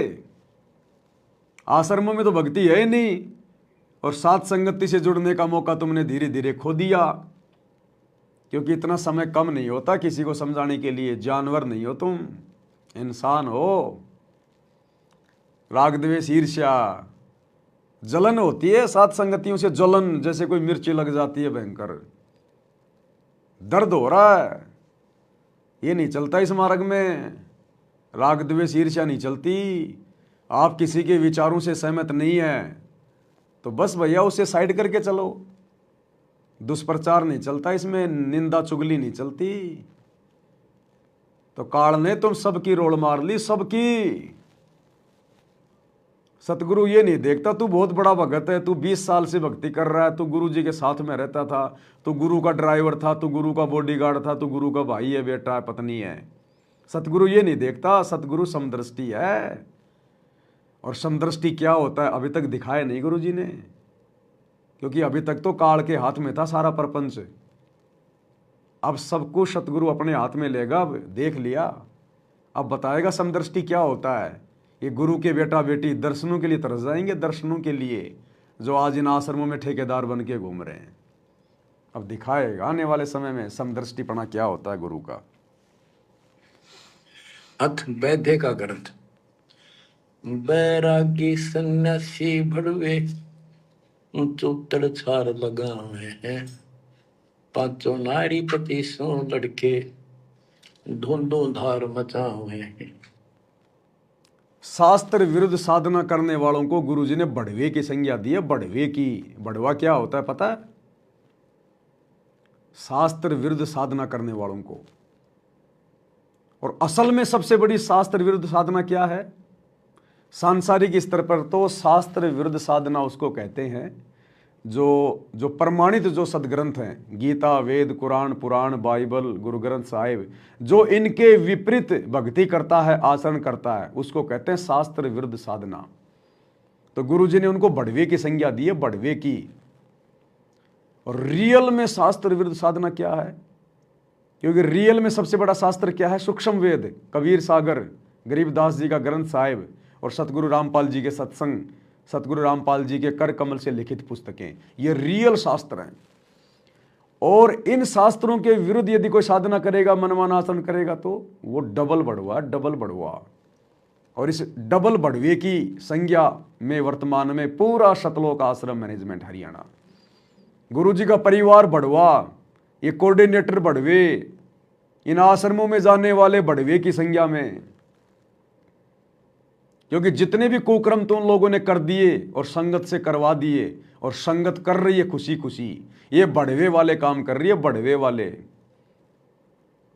सूक्ष्म वेद में तुम्हारे गुरु के सत्संगों में कहाँ है राजनीति करना, नेताओं की रैलियों में जाना, धक्के खाना, पार्टी विशेष के नाम पे वोट देना? कहाँ है सूक्ष्म वेद में? स्टेडियम बनाना, गांव वालों के लिए फ्री में बसें चलाना, भक्तों को मजदूरी पे लगा देना, रोडे बनवाना, कहाँ लिखा है सूक्ष्म वेद में? लोगों की गुलामी करना, चापलूसी करना, समाज के साथ भाईचारा निभाना, अनुपदेशियों की धर्मशाला बनवाना, कहाँ लिखा हुआ सूक्ष्म वेद में? गुंडों की रैली में जाके बैठना, गुंडों का समर्थन करना, गैंगस्टरों का, कहाँ लिखा है सूक्ष्म वेद में? 5-5 लाख रुपए चंदे के रूप में गुंडों की सीबीआई जांच के लिए देना, कौन से सूक्ष्म वेद में लिखा भाई? ये बढ़वागिरी नहीं तो और क्या है? जाट आरक्षण में जाके बैठना भगत होने के बावजूद और करोड़ों रुपया चंदे के रूप में देना, ये बढ़वागिरी नहीं है क्या? अयोध्या में जाके भंडारा लगाना संत रामपाल जी के भगत होने के बावजूद आन उपासकों के लिए, ये बढ़वागिरी नहीं है क्या? संगत क्या कर रही है, भक्ति या बढ़वागिरी? बढ़वागिरी कर रही है, बढ़वागिरी। इस बढ़वागिरी का परिणाम भी भुगतना पड़ेगा आने वाले समय में। विचार करने की बातें हैं, चोट खा चुकी है संगत। कंठी माला और मृगछाला सिर पे जटा रखा हुए हैं, ढोलक ताल झालरी पीटे ताना री गावे है। कहते हैं ये काल ने उल्टे रास्ते ला रखे। बैरागी घर छोड़ कर सन्यासी हो गए और वहां कभी एक लंगोट बांध के सारे शरीर पर राख लपेटे रहते हैं और इससे मान रहे कि हम बिल्कुल सब कुछ छोड़े। अब क्या बताते हैं गरीबदास जी? एक नारी त्याग दीनी 5 नारी गैल वे, पाया न द्वारा मुक्ति का सुखदेव करी वो सैल वे। कि एक स्त्री को, परिवार को छोड़ दिया इसलिए कि ये भक्ति में बाधा बनता है गृहस्थ जीवन। परमात्मा कहते, गरीबदास जी बताते हैं, एक स्त्री नारी छोड़ दी जो बाधक मानी आपने, और ये 5 नारी गए वे और 2500 लड़के, 5 प्रकृति और ये 5 काम मोह अहंकारी तेरे साथ हैं। इनकी 5-5 प्रकृति, 25 जुगाड़, सारा नौका नो तेरे साथ ही परिवार है। कबीर साहब कहते हैं, राज तजना सहज है, सहज परिवार का ने, मान बढ़ाई ईर्षा दुर्लभ तजना ये।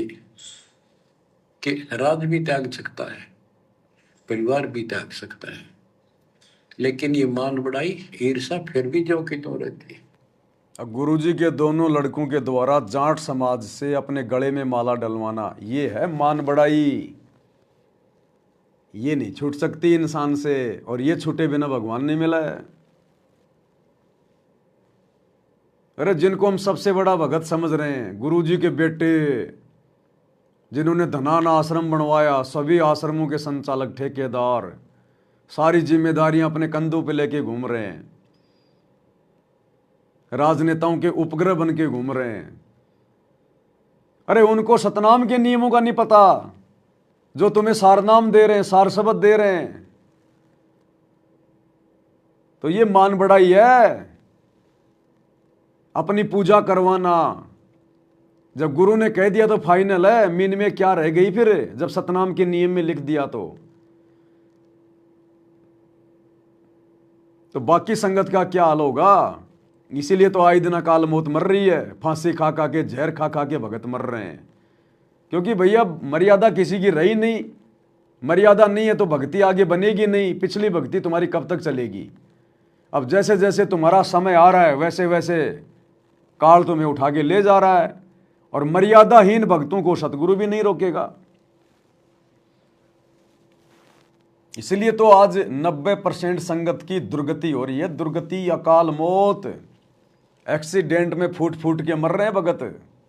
सतगुरु कोई मदद नहीं कर रहा, क्योंकि मर्यादा टूटी हुई है। काल का वचन है, काल ने वचन ले रखा है परमात्मा से कि जबरदस्ती ना करना, केवल ज्ञान समझाना। जो आपके ज्ञान को मान के आपकी मर्यादाओं में रहकर भक्ति करे आपका, और जो आपकी मर्यादा तोड़ दे उस दुष्ट को मेरे हवाले कर देना, फिर मैं संवारूंगा उसको। तो काल संवार रहा ढंग से, ये नतीजा मिल रहा है। देखा देखी भक्ति का, भेड़ चाल की भक्ति का, बैदा यो भी बैदा है, सब व्यर्थ। फिर के खाकता किया, काल तेनों का घर में बैठा तेरे हृदय में। बैरागी सन्यासी बड़वे चूतर छार लगावे है, 500 नारी 2500 लड़के धूंधो धार मचावे हैं। कंठी माला और मृगशाला सिर पर जटा रखावे हैं। ढोलक ताल झालरी पीटे तानारी री गावे है। बड़ा सुरलावे गान में कक्का पता नहीं, बड़े बड़े जटा रखा दी। यो भी बैदा है, बैदे से भेद अलदा, यो भी बैदा। बैदा क्यों जाना, हम सतगुरु बेटे यूं जाना। गरीबदास जी से पूछा किसी ने कि आपने कैसे पता लगा ये सब व्यर्थ है, कि सतगुरु मिल गए इसलिए जाना भाई। इसलिए हम सत्सेवक भाई बहन बार बार वीडियो बना के तुम्हें जगा रहे हैं, चेता रहे हैं, क्योंकि सतगुरु को हम लोगों ने भेटा है। सतगुरु भेटने का मतलब है सतगुरु के ज्ञान के ऊपर अमल करना, सतगुरु के ज्ञान को आधार बना के भक्ति करना।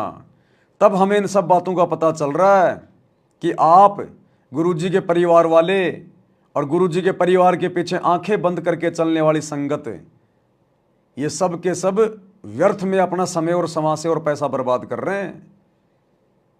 आप लोगों की एक भी मर्यादा सुरक्षित नहीं है। आप लोगों को काल की गोद में बैठा दिया गया है, और आने वाले समय में मर्यादा तोड़कर भक्ति करने वाले अपने अपने जो परिणाम है उनको भुगतने का इंतजार करना। अन्यथा फिर आगे भक्ति इतिहास में कोई मर्यादा नहीं निभाएगा। अगर गुरुजी का परिवार जो आज भक्ति और नियम तोड़ ताड़ के मनमाना आचरण कर रहा है, सारे कोऑर्डिनेटर, आने वाले समय में देख लेना भाई और भैयों, अगर इनके ऊपर कोई विशेष आपत्ति नहीं आई तो आने वाले समय में कोई भक्ति नहीं करेगा मर्यादा में रह के, कि भैया गुरुजी का परिवार भी तो मर्यादा तोड़ के भक्ति कर रहा था, ये कोऑर्डिनेटर कौन सा मर्यादा में थे, इनका ही बाल बाका नहीं हुआ, हमारा क्या होगा, कोई भक्ति नहीं करेगा।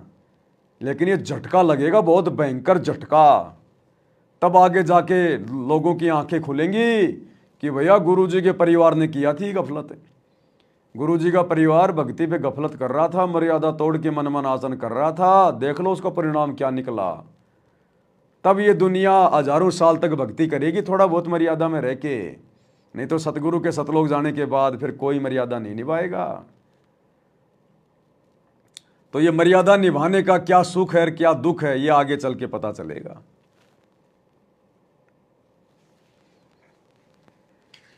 तन के योगी मन के भोगी गुल्लर पेट पड़ावे हैं, गुद भी रस का मरम न जाना बदर भेख बनावे हैं। क्या बात की। करुआ और को पीन लिए जो पड़खड़ गुफा बनावे हैं, खुदा कुत्ती घट में दूती फिर गरी द्वारे जावे हैं। करुआ और कोपीन लिए, कोपीन एक पर्दे के ऊपर एक लंगोट छोटा सा, एक 4-5-6 इंच की पर्दी सी बनाते हैं, उसको कोपीन बोलते हैं, और हाथ में लोटा, और बनखंड में जंगल में जाकर गुफा में रहते हैं। कहते हैं तन के योगी और मन के भोगी, ऊपर तो दिखे योगी और खान में अटक नहीं, माल पूड़े खाते पर यज्ञों के अंदर जहां भी कोई धर्म भंडारा होता है सब तागे पाओगे। ये तन के योगी मन के भोगी, शरीर से तो एक नंबर के भगत दिखाई देते हैं, और मन के भोगी, मन में सारी बकवास ज्यों की त्यों, और खाने के लिए कहीं भी पहुंच जाएंगे। जैसे संगत वर्तमान में कोई बिहार से आ रहा है, कोई यूपी से आ रहा है, कोई झारखंड से आ रहा है, लड्डू जलेबी बर्फी खाने देसी घी के, कहते हैं दिखे ये भगत, और मन में सारी इनके बकवाद, और तोड़ तोड़ के मर्यादा, और पेट भरने के लिए कहीं भी किसी भी आश्रम में दौड़ के चले जाएंगे ये। तो वो ही जगत वाली काम हो रहा है भाई और बहनों, सारा वो की वो जगत वाली क्रियाएं हो रही है सारी की सारी। बस फर्क इतना है कि ठप्पा सतगुरु रामपाल जी का लग रहा कि हम तो भगत हैं बस, बाकी और कोई क्रियाओं में कोई अंतर नहीं है, ना मर्यादा जगत वालों की, ना मर्यादा इन आश्रमों से जुड़े भक्तों की।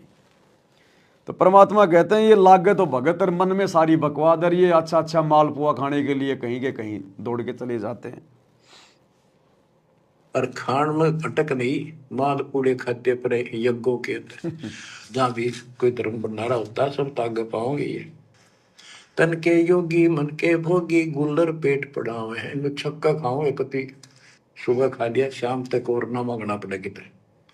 गुजबीर का मरम न जाना भद्र भेख बनावे हैं, सुंदर ऊपर से दिखावा इतना गजब का करने के साधु वाला, और मूल ज्ञान का पता नहीं। करुआ और कोपीन लिए जो बनखंड गुफा बनावे हैं, बनखंड में मड़मा से लेके गुफा बनने लागे, भूख लगी, फिर आए गृहस्थी के द्वारे, दियो माई बोला किकर का उठाया लठ, दियो माई गोरे जाकर ला लिया बट, हो गया मुक्ति। यो भी बैदा है बैदे से भेद अलैदा, यो भी बैदा क्यों जाना हम सतगुरु बैठे नो जाना। खाखी और निर्वाणी नागा सिद्ध दिमाग चलावे हैं, रण सिंगे तुरही तुतकारा गागड़ भांग उठावे हैं। काशी का प्रयाग में होदित जगन्नाथ पूंजावे हैं, लोहागर पर पुष्कर पर से द्वारा दाग दगावे हैं। यो भी बैदा है बैदे से भेद अलैदा, यो भी बैदा क्यों जाना हम सतगुरु बेटे नो जाना। खाकी और निर्वाणी नागा सिद्ध जमात चलावे, कोई कुठे होकर चल देंगे ये।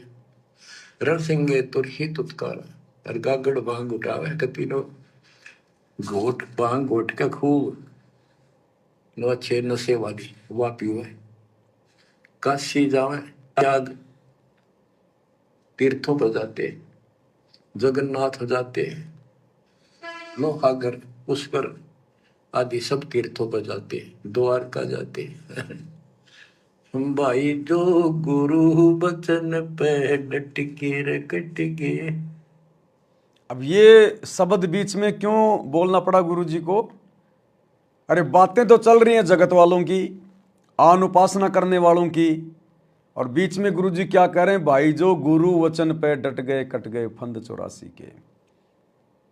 यानी सतगुरु के वचन सबके लिए होते हैं, जिनको आवश्यकता होती है उसी प्रकार से वो इनमें से मटेरियल निकाल लेते हैं।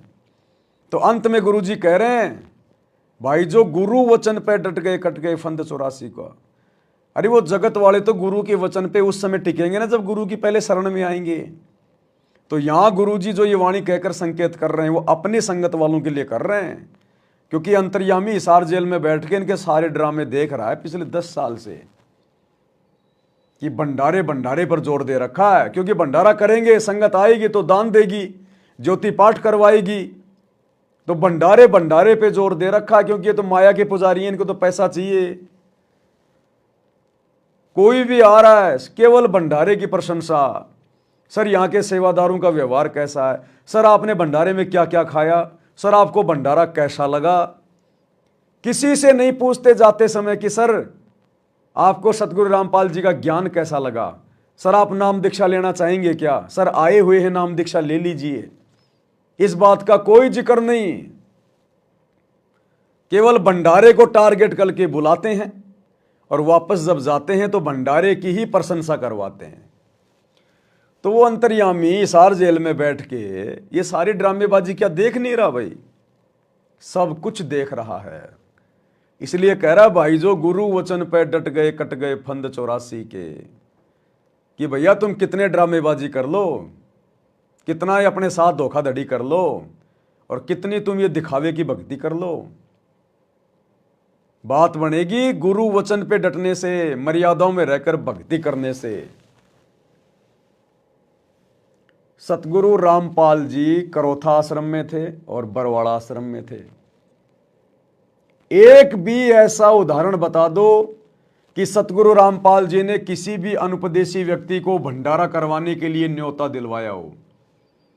बरवाड़े में कोई पर्चे बंटवाए हो, हिसार में पर्चे बंटवाए हो, या अपनी संगत से किसी एमएलए को, मंत्री को, किसी भूतपूर्व सरपंच को, किसी को भी कोई न्योता भिजवाया हो, कोई इनविटेशन कार्ड, कोई निमंत्रण पत्र भिजवाया हो कि बच्चों जाओ उनको लाओ, सबको कहो कि भंडारा है बरवाड़े में, देसी घी का भंडारा है बरवाड़े में, लड्डू जलेबी बर्फी बरवाड़े में, लड्डू जलेबी बर्फी।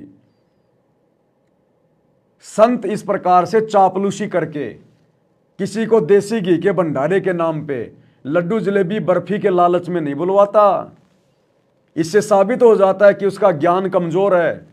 जो दुनिया उसके ज्ञान के प्रभाव से प्रभावित होकर नहीं आ रही, केवल खाने के चक्कर में आ रही है, लड्डू जलेबी बर्फी के चक्कर में आ रही है। और इन्होंने वर्तमान में क्या ड्रामा कर रखा है? किसी को भी बैठ के सत्संग नहीं सुनाते, किसी को भी, संगत को भी नहीं सुना रहे। बाहर से आने वाले तो क्या सत्संग सुनेंगे, क्या ये सत्संग सुनाएंगे? लड्डू जलेबी बर्फी को टारगेट करके बुलाते हैं और लड्डू जलेबी बर्फी खिला के उसी की प्रशंसा सुन के, सर स्वाद कैसा लगा, सर आपने क्या क्या खाया, सर आपको भंडारा कैसा लगा, और जाओ अपने घर पे। किस लिए बुला रहे हो उसको? क्यों भक्तों का पैसा बर्बाद कर रहे हो उन गधों को लड्डू जलेबी बर्फी खिला खिला के? जब तुमने उनको समझाना नहीं, ज्ञान उनको बताना नहीं, तो खिलाने के लिए क्यों बुला रहे हो? क्यों संगत का पैसा बर्बाद कर रहे हो?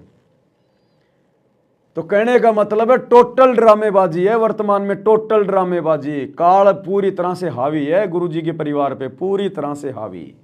और संगत की बुद्धि ऑफ है, संगत को कुछ नहीं पता हम क्या कर रहे हैं। इसलिए परमात्मा कह रहे हैं भाई जो गुरु वचन पे डट गए कट गए फंद 84 के। भाई जो गुरु वचन पे डट के रे कट के फंद 84 के, कट गए फंद 84 के, कट गए। वस्तु मिली ठोर की, ठोर मिट गई, मन पापी की दौड़। वस्तु मिली ठोर की, ठोर मिट गई, मन पापी की दौड़।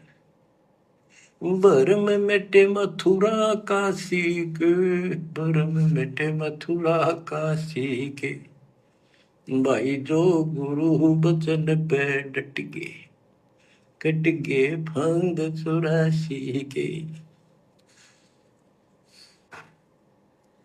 अब कितना स्पष्ट कर दिया कि तीर्थ हम भटके, वहां कुछ भी खक भी नहीं है। तीर तुपक तलवार कटारी, जमदड़ जोर बधावे है, हरि पैड़ी हर हेत न जाना, वहां जाए तेग चलावे है। काटे शीश नहीं दल करुणा, जग में साध कहावे है। जो नर इनके दर्शन को जावे, उनको भी नरक पठावे है। ओए होए। अब इसी प्रकार ये आश्रमों में धक्के खाते फिर रही है संगत अपने गुरु जी की गैर हाजिरी में, और जो जन इनकी संगत में जावे उनको भी नरक पठाते हैं। और वहाँ जाकर संगति किसकी करती है? इन काल एजेंटों की, गुरु जी के परिवार की, कोऑर्डिनेटरों की। वो खुद ही काल की गोद में बैठे हैं, तुम्हारा कहाँ से कल्याण करवा देंगे। तो जो जन इनकी शरणा जावें उनको भी नरक पठावें। वही उल्टे आदेश सुनाएंगे वो तो भैया, वही उल्टे काम करने की प्रेरणा करेंगे। तुमसे क्या करवाएंगे? भक्ति तो ये करवा नहीं सकते क्योंकि भक्ति खुद नहीं करते। तुम्हारे को उल्टे सीधे आदेश बताए जाएंगे गुरु जी के, तो तुम्हारे को नरक में बैठाने का काम करेंगे। फिर ये नरक में बैठाने का, क्योंकि गलती तुम्हारी है। तुम अपने गुरु की गैर हाजिरी में आंखों पे काली पट्टी बांध के क्यों भटक रहे हो? आश्रम में क्या है जो तुम्हारे घर पे नहीं है? क्या सत्संग तुम्हारे घर पे नहीं है? क्या भंडारा तुम्हारे घर पे नहीं है? हाँ, तुम्हारे घर पे बकवाद नहीं है इसलिए बकवाद करने जाते हो। तुम्हारे घर पे तुम्हारा टाइम पास नहीं होता क्योंकि मन बहलाने के साधन नहीं है, इसलिए तुम वहाँ पर मन बहलाने के लिए जाते हो। वो रंगोलियाँ बनाने के लिए, वो प्रदर्शनियाँ देखने के लिए, कबीर जी का झोपड़ा देखने के लिए, झुलाओं का कुआं देखने के लिए, मिट्टी के गधे और बैल देखने के लिए, लहर तारा तालाब देखने के लिए, टाइम पास के लिए। तो नरक में बैठाने का काम किया जा रहा है, तुम्हें नरक में बैठाने का। ये परीक्षा चल रही है। गुरु यही देख रहा है कि जिस प्रकार से ये आज भटक रहे हैं ना, इनको सारी वस्तु मिलने के बाद 3 समय की आरती दे दी, इनको मंत्र दे दिए, सत्संग दे दिए, मर्यादा दे दी, उसके बाद भी इनके भटकने की आदत नहीं मिटी, तो मेरे सतलोक जाने के बाद ये क्या खाक भक्ति करेंगे? तो फिर भटकते रहोगे। तुम्हें नरक में बैठाया जा रहा है वर्तमान में गुरु जी की गैर हाजिरी में, इन आश्रमों में बुला बुला के। ओए होए। बहुत समय पहले की बात है, इन त्रिगुण उपासकों का आपस में झगड़ा हो गया इस बात पे। गिरिपुरी नागा वैष्णो, वैष्णो विष्णु जी के उपासक, नागा शिव जी के। नागा के हम सबसे ज्यादा श्रेष्ठ हैं, हम त्यागी और बैरागी हैं, हम कोई इच्छा नहीं रखते, कोई वस्त्र तक नहीं पहनते। पहले हम स्नान करेंगे, हर की पैड़ी पे पर भी लगी कुंभ के मेले में। वैष्णव बोले शरण फिरो, तुम टट्टी के हाथ भी ना धोते, तो स्नान भी नहीं करते, आज स्नान करने वाले हो गए, राख लपेटे फिरो। हम विष्णु जी के उपासक हैं, विष्णु जी सर्वश्रेष्ठ परमात्मा है, हम साफ सोच रखते हैं, नहाते धोते हैं, कपड़े अच्छे पहनते हैं। इस बात पर दोनों का झगड़ा हो गया। 25,000 ये त्रिगुण उपासक कट के मर गए। गीता गए 7 श्लोक 12 से 15, ये श्लोक, ये अनमोल ज्ञान अनायास याद आ जाता है, अपने आप याद आ जाता। भगवान है बंदी छोड़ के तीनों गुणों, रजगुण ब्रह्मा, सतगुण विष्णु, तमगुण शिव जी, तीनों गुणों की भक्ति तक जिसका ज्ञान सीमित है, इससे आगे सुनने को तैयार नहीं। जिनका ज्ञान हरा जा चुका है काल के द्वारा, मनुष्यों में इस नहीं। अज्ञान के द्वारा, राक्षस स्वभाव को धारण किए हुए, मनुष्यों में नीच, दूषित कर्म करने वाले, मूर्ख, गीता ज्ञानदाता कहता है, मुझे भी नहीं बचते ये। हाय हाय। या वो सतर्क कर दिया गरीबदास जी ने, तीर तुपक तलवार कटारी जमदड़ जोर बदावे है, हर पैड़ी हर हेत न जाना वाजा तेग चलावे है, काटे शीस नहीं दल करुणा ये जग में साध कहावे है, जो नर इनके दर्शन को जावे उनको भी नरक पठावे है। हे बुद्धि छोड़ के बेटे कमाल करके ये तलवार चलावे, छुरे ठोक दी कोप दी, एक दूसरा मार डाले। कहते हर पैड़ी हर हेत न जाना, तो वहां जाके ये तलवार से वार करते हैं, काटे शीश, काटे शीश नहीं दल कुर्रा, इनके दिल में दया नहीं। और जगत में ये साधु कहलाते हैं, जो इनके दर्शन भी करने जाना या इनका कोई शिष्य बन जा, उनको भी नरक उठावे। यह शिक्षा देंगे और है क्या, यो भी बैदा है बैदे से भेद अलैदा, यो भी बैदा बैदा क्यों जाना हम सतगुरु बैठे नो जाना। संपड़िला को साहेब कहते चेतन सार चलावे हैं, अंधा जगत पुजारी जाका दुनिया के मन भावे हैं, पारख लीजे शब्द पति जैसा लिखला पुजावे हैं, तुलसी तोड़ मरोड़े मूर्ख जट पर फूल चढ़ावे हैं।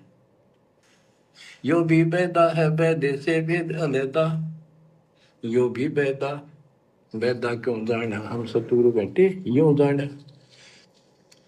कहते संपट चला को साहेब कहते एक पत्थर की मूर्ति को, उसने भगवान के चिन्ह चलते फिरते बोलने वाले प्राणी मनुष्य उसका माथा टेके, और ऐसी साधना बताने वालों को कहते हैं अंधा जगत पुजारी जाका। इन अज्ञानियों के ये भगत जगत के लोग इनके पुजारी, ये दुनिया के मन भाव है। हाय हाय। पारख लीजिए शब्द पतीजे और सालिक सलाह पुजावे, यानी परमात्मा का ज्ञान ठीक से समझो। ये तो पत्थर की मूर्ति पुजवाते हैं और तुलसी तोड़ मरोड़ा मूर्ख पे जड़ पर फूल चढ़ावे, तुलसी के पत्ते फूल तोड़कर और शिवलिंग पर चढ़ावेंगे। फूट के बात करते अगली पिछली खोटी। यो भी बैदा है बैदे से भेद अलैदा, यो भी बैदा बैदा क्यों जाना हम सतगुरु बैठे यूं जाना। जैसे कुत्ता सर सराय का परिक्रमा दे आवे हैं, जैसे ऋतवंती सुनही के पीछे गंड के गेला जावे हैं, कक्कड़ भांग माखो पीवे बकरे काट तड़ावे हैं, सन्यासी शंकर को बोले बम्ब महादे डावे हैं। अब देखो परमात्मा ने उस वाणी का खुलासा नहीं किया, परमात्मा उस कुत्ते वाली वाणी को छोड़ के आगे निकल गए।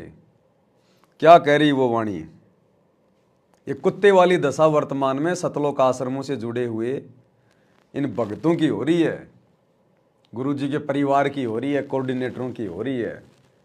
क्या कह रहे हैं परमात्मा, जैसे कुत्ता सर सराय का परिक्रमा दे आवे हैं, जैसे ऋतवंती सुनही के पीछे गंड के गेला जावे हैं।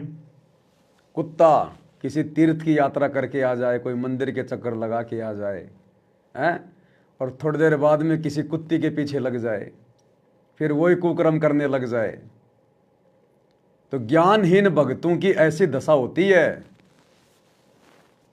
सत्संग सुन के आ गए, लड्डू जलेबी बर्फी खा के आ गए हैं, एक नंबर के भगत बन के आ गए, सतलोक आश्रमों के चक्कर लगा के आ गए, और जगत में आके फिर वही कुकर्म, फिर वही सारे कर्म।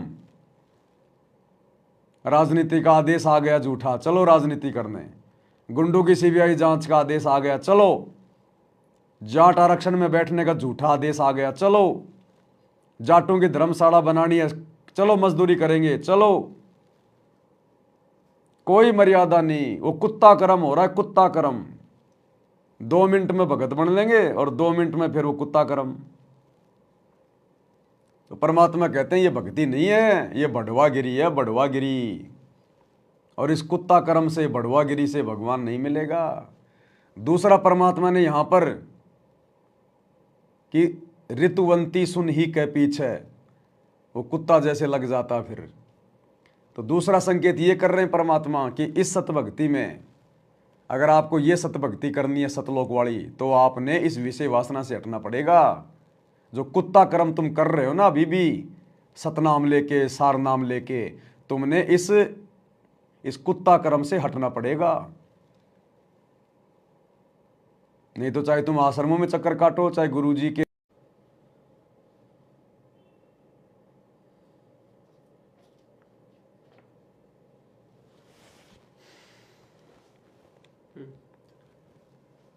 बीच में थोड़ा सा नेट डिस्कनेक्ट हो गया था।